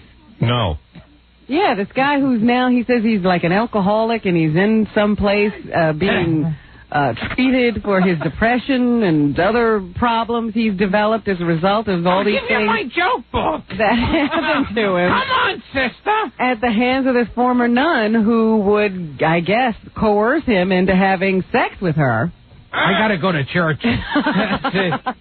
When she was his teacher. And even after He left and went on to higher grades. She would do his homework to have sex with him and all kinds of things. And now he's saying that ruined his life. Yeah, that'll ruin your life. He also said, well, it might not ruin yours. Oh, please. I would have died for that. You're having sex and your homework's and you're a little kid. Did you see The Nun? Have you seen a nun? Does she look like Mother Angelica? Because I love her look. So anyway, they got The Nun on tape. Yeah. And she's actually admitted to having sex with him. Really? Yeah, but she was trying to convince him that it didn't start when he was, 14 or something like that. But he started nuns, and she also was trying to tell him that if he did tell on her, she would murder herself. She would kill herself. Oh, who cares? That kept him quiet for years, and she was still trying to use it on him, hoping that he wouldn't tell this time. But now he's blabbing like... Come on, baby. You take off that freaky penguin outfit. Now she's the principal of an elementary school, so the elementary school... That's like the luckiest kids. I know. Elementary sex, school... and he doesn't have to do homework. And I bet she's hot. Parents are freaking out because they... lady. I bet you she's hot. How old is she? I've seen her. She's not so hot. Yeah, now. Back then she was hot. Oh, yeah, right. Well, anybody in a... Get away from me, you in a nun bloody fool. Oh, goodness, I don't know where you came from. Yeah. In Sand Lake, police have charged a counselor with sexually abusing a disabled resident at a group home. That was me. Roosevelt Banks is charged with third-degree sodomy and has been fired from residential opportunities.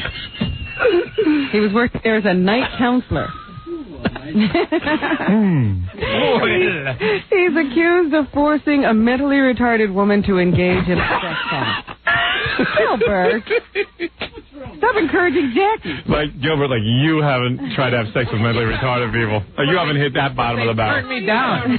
Yeah, that's the worst part about it. They won't return my calls. Honey, can I have some sex?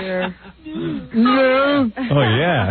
Honey, can I have some sex? No. Oh, yeah. Governor Pataki has said that if the judges don't boot this Lauren Duckman, who's been in the paper for days on end now since a man he let out on bail killed his former girlfriend while out on bail. And so yesterday, Governor Pataki said if the judges can't get rid of him, then the state will. He doesn't want this guy to sit on the bench any longer. So he's under investigation and in a great deal of hot water now. Soupy Sales had a plaza named after him. You're kidding. In his hometown of Huntington, West Virginia. Why don't you lead with that story? What's it called, Loser Plaza? It's right in front of the city's Civic Arena. Do they have Black Thing Plaza? And listen to this. It must be Soupy Sales Square because the plaza is right in front of Soupy Sales Civic Arena. Get out of here. You crazy. Now, don't kiss. Never heard of such a story. This is true. Isn't there Officer Joe Bolton Highway? The Soupy Dome. Captain Jack McCarthy Street. Soupy says it's very emotional for me because you usually have to be dead before they do something like this. But then, of course, he added, but I've died in clubs before. Of course, we all know that. Always the kidder. Oh, dear, and this sexual harassment story slipped my fingers while I was talking previously. In Latham, wherever that is. That's next to the Murray the K Pet Shop. A woman is scheduled to be in town court tonight to face charges. She performed oral sex on a 14-year-old boy and showed him sexually explicit videos last month. This 31-year-old woman was arrested on Sunday and charged with one count of third-degree sodomy and endangering the welfare of a child. The boy's name is not being released, but last week he told family of the incident, and they then reported it to the police. Gilbert wants her number. Yeah. According to the arrest record, the woman is married and had sexual relations with the boy once in January at her home.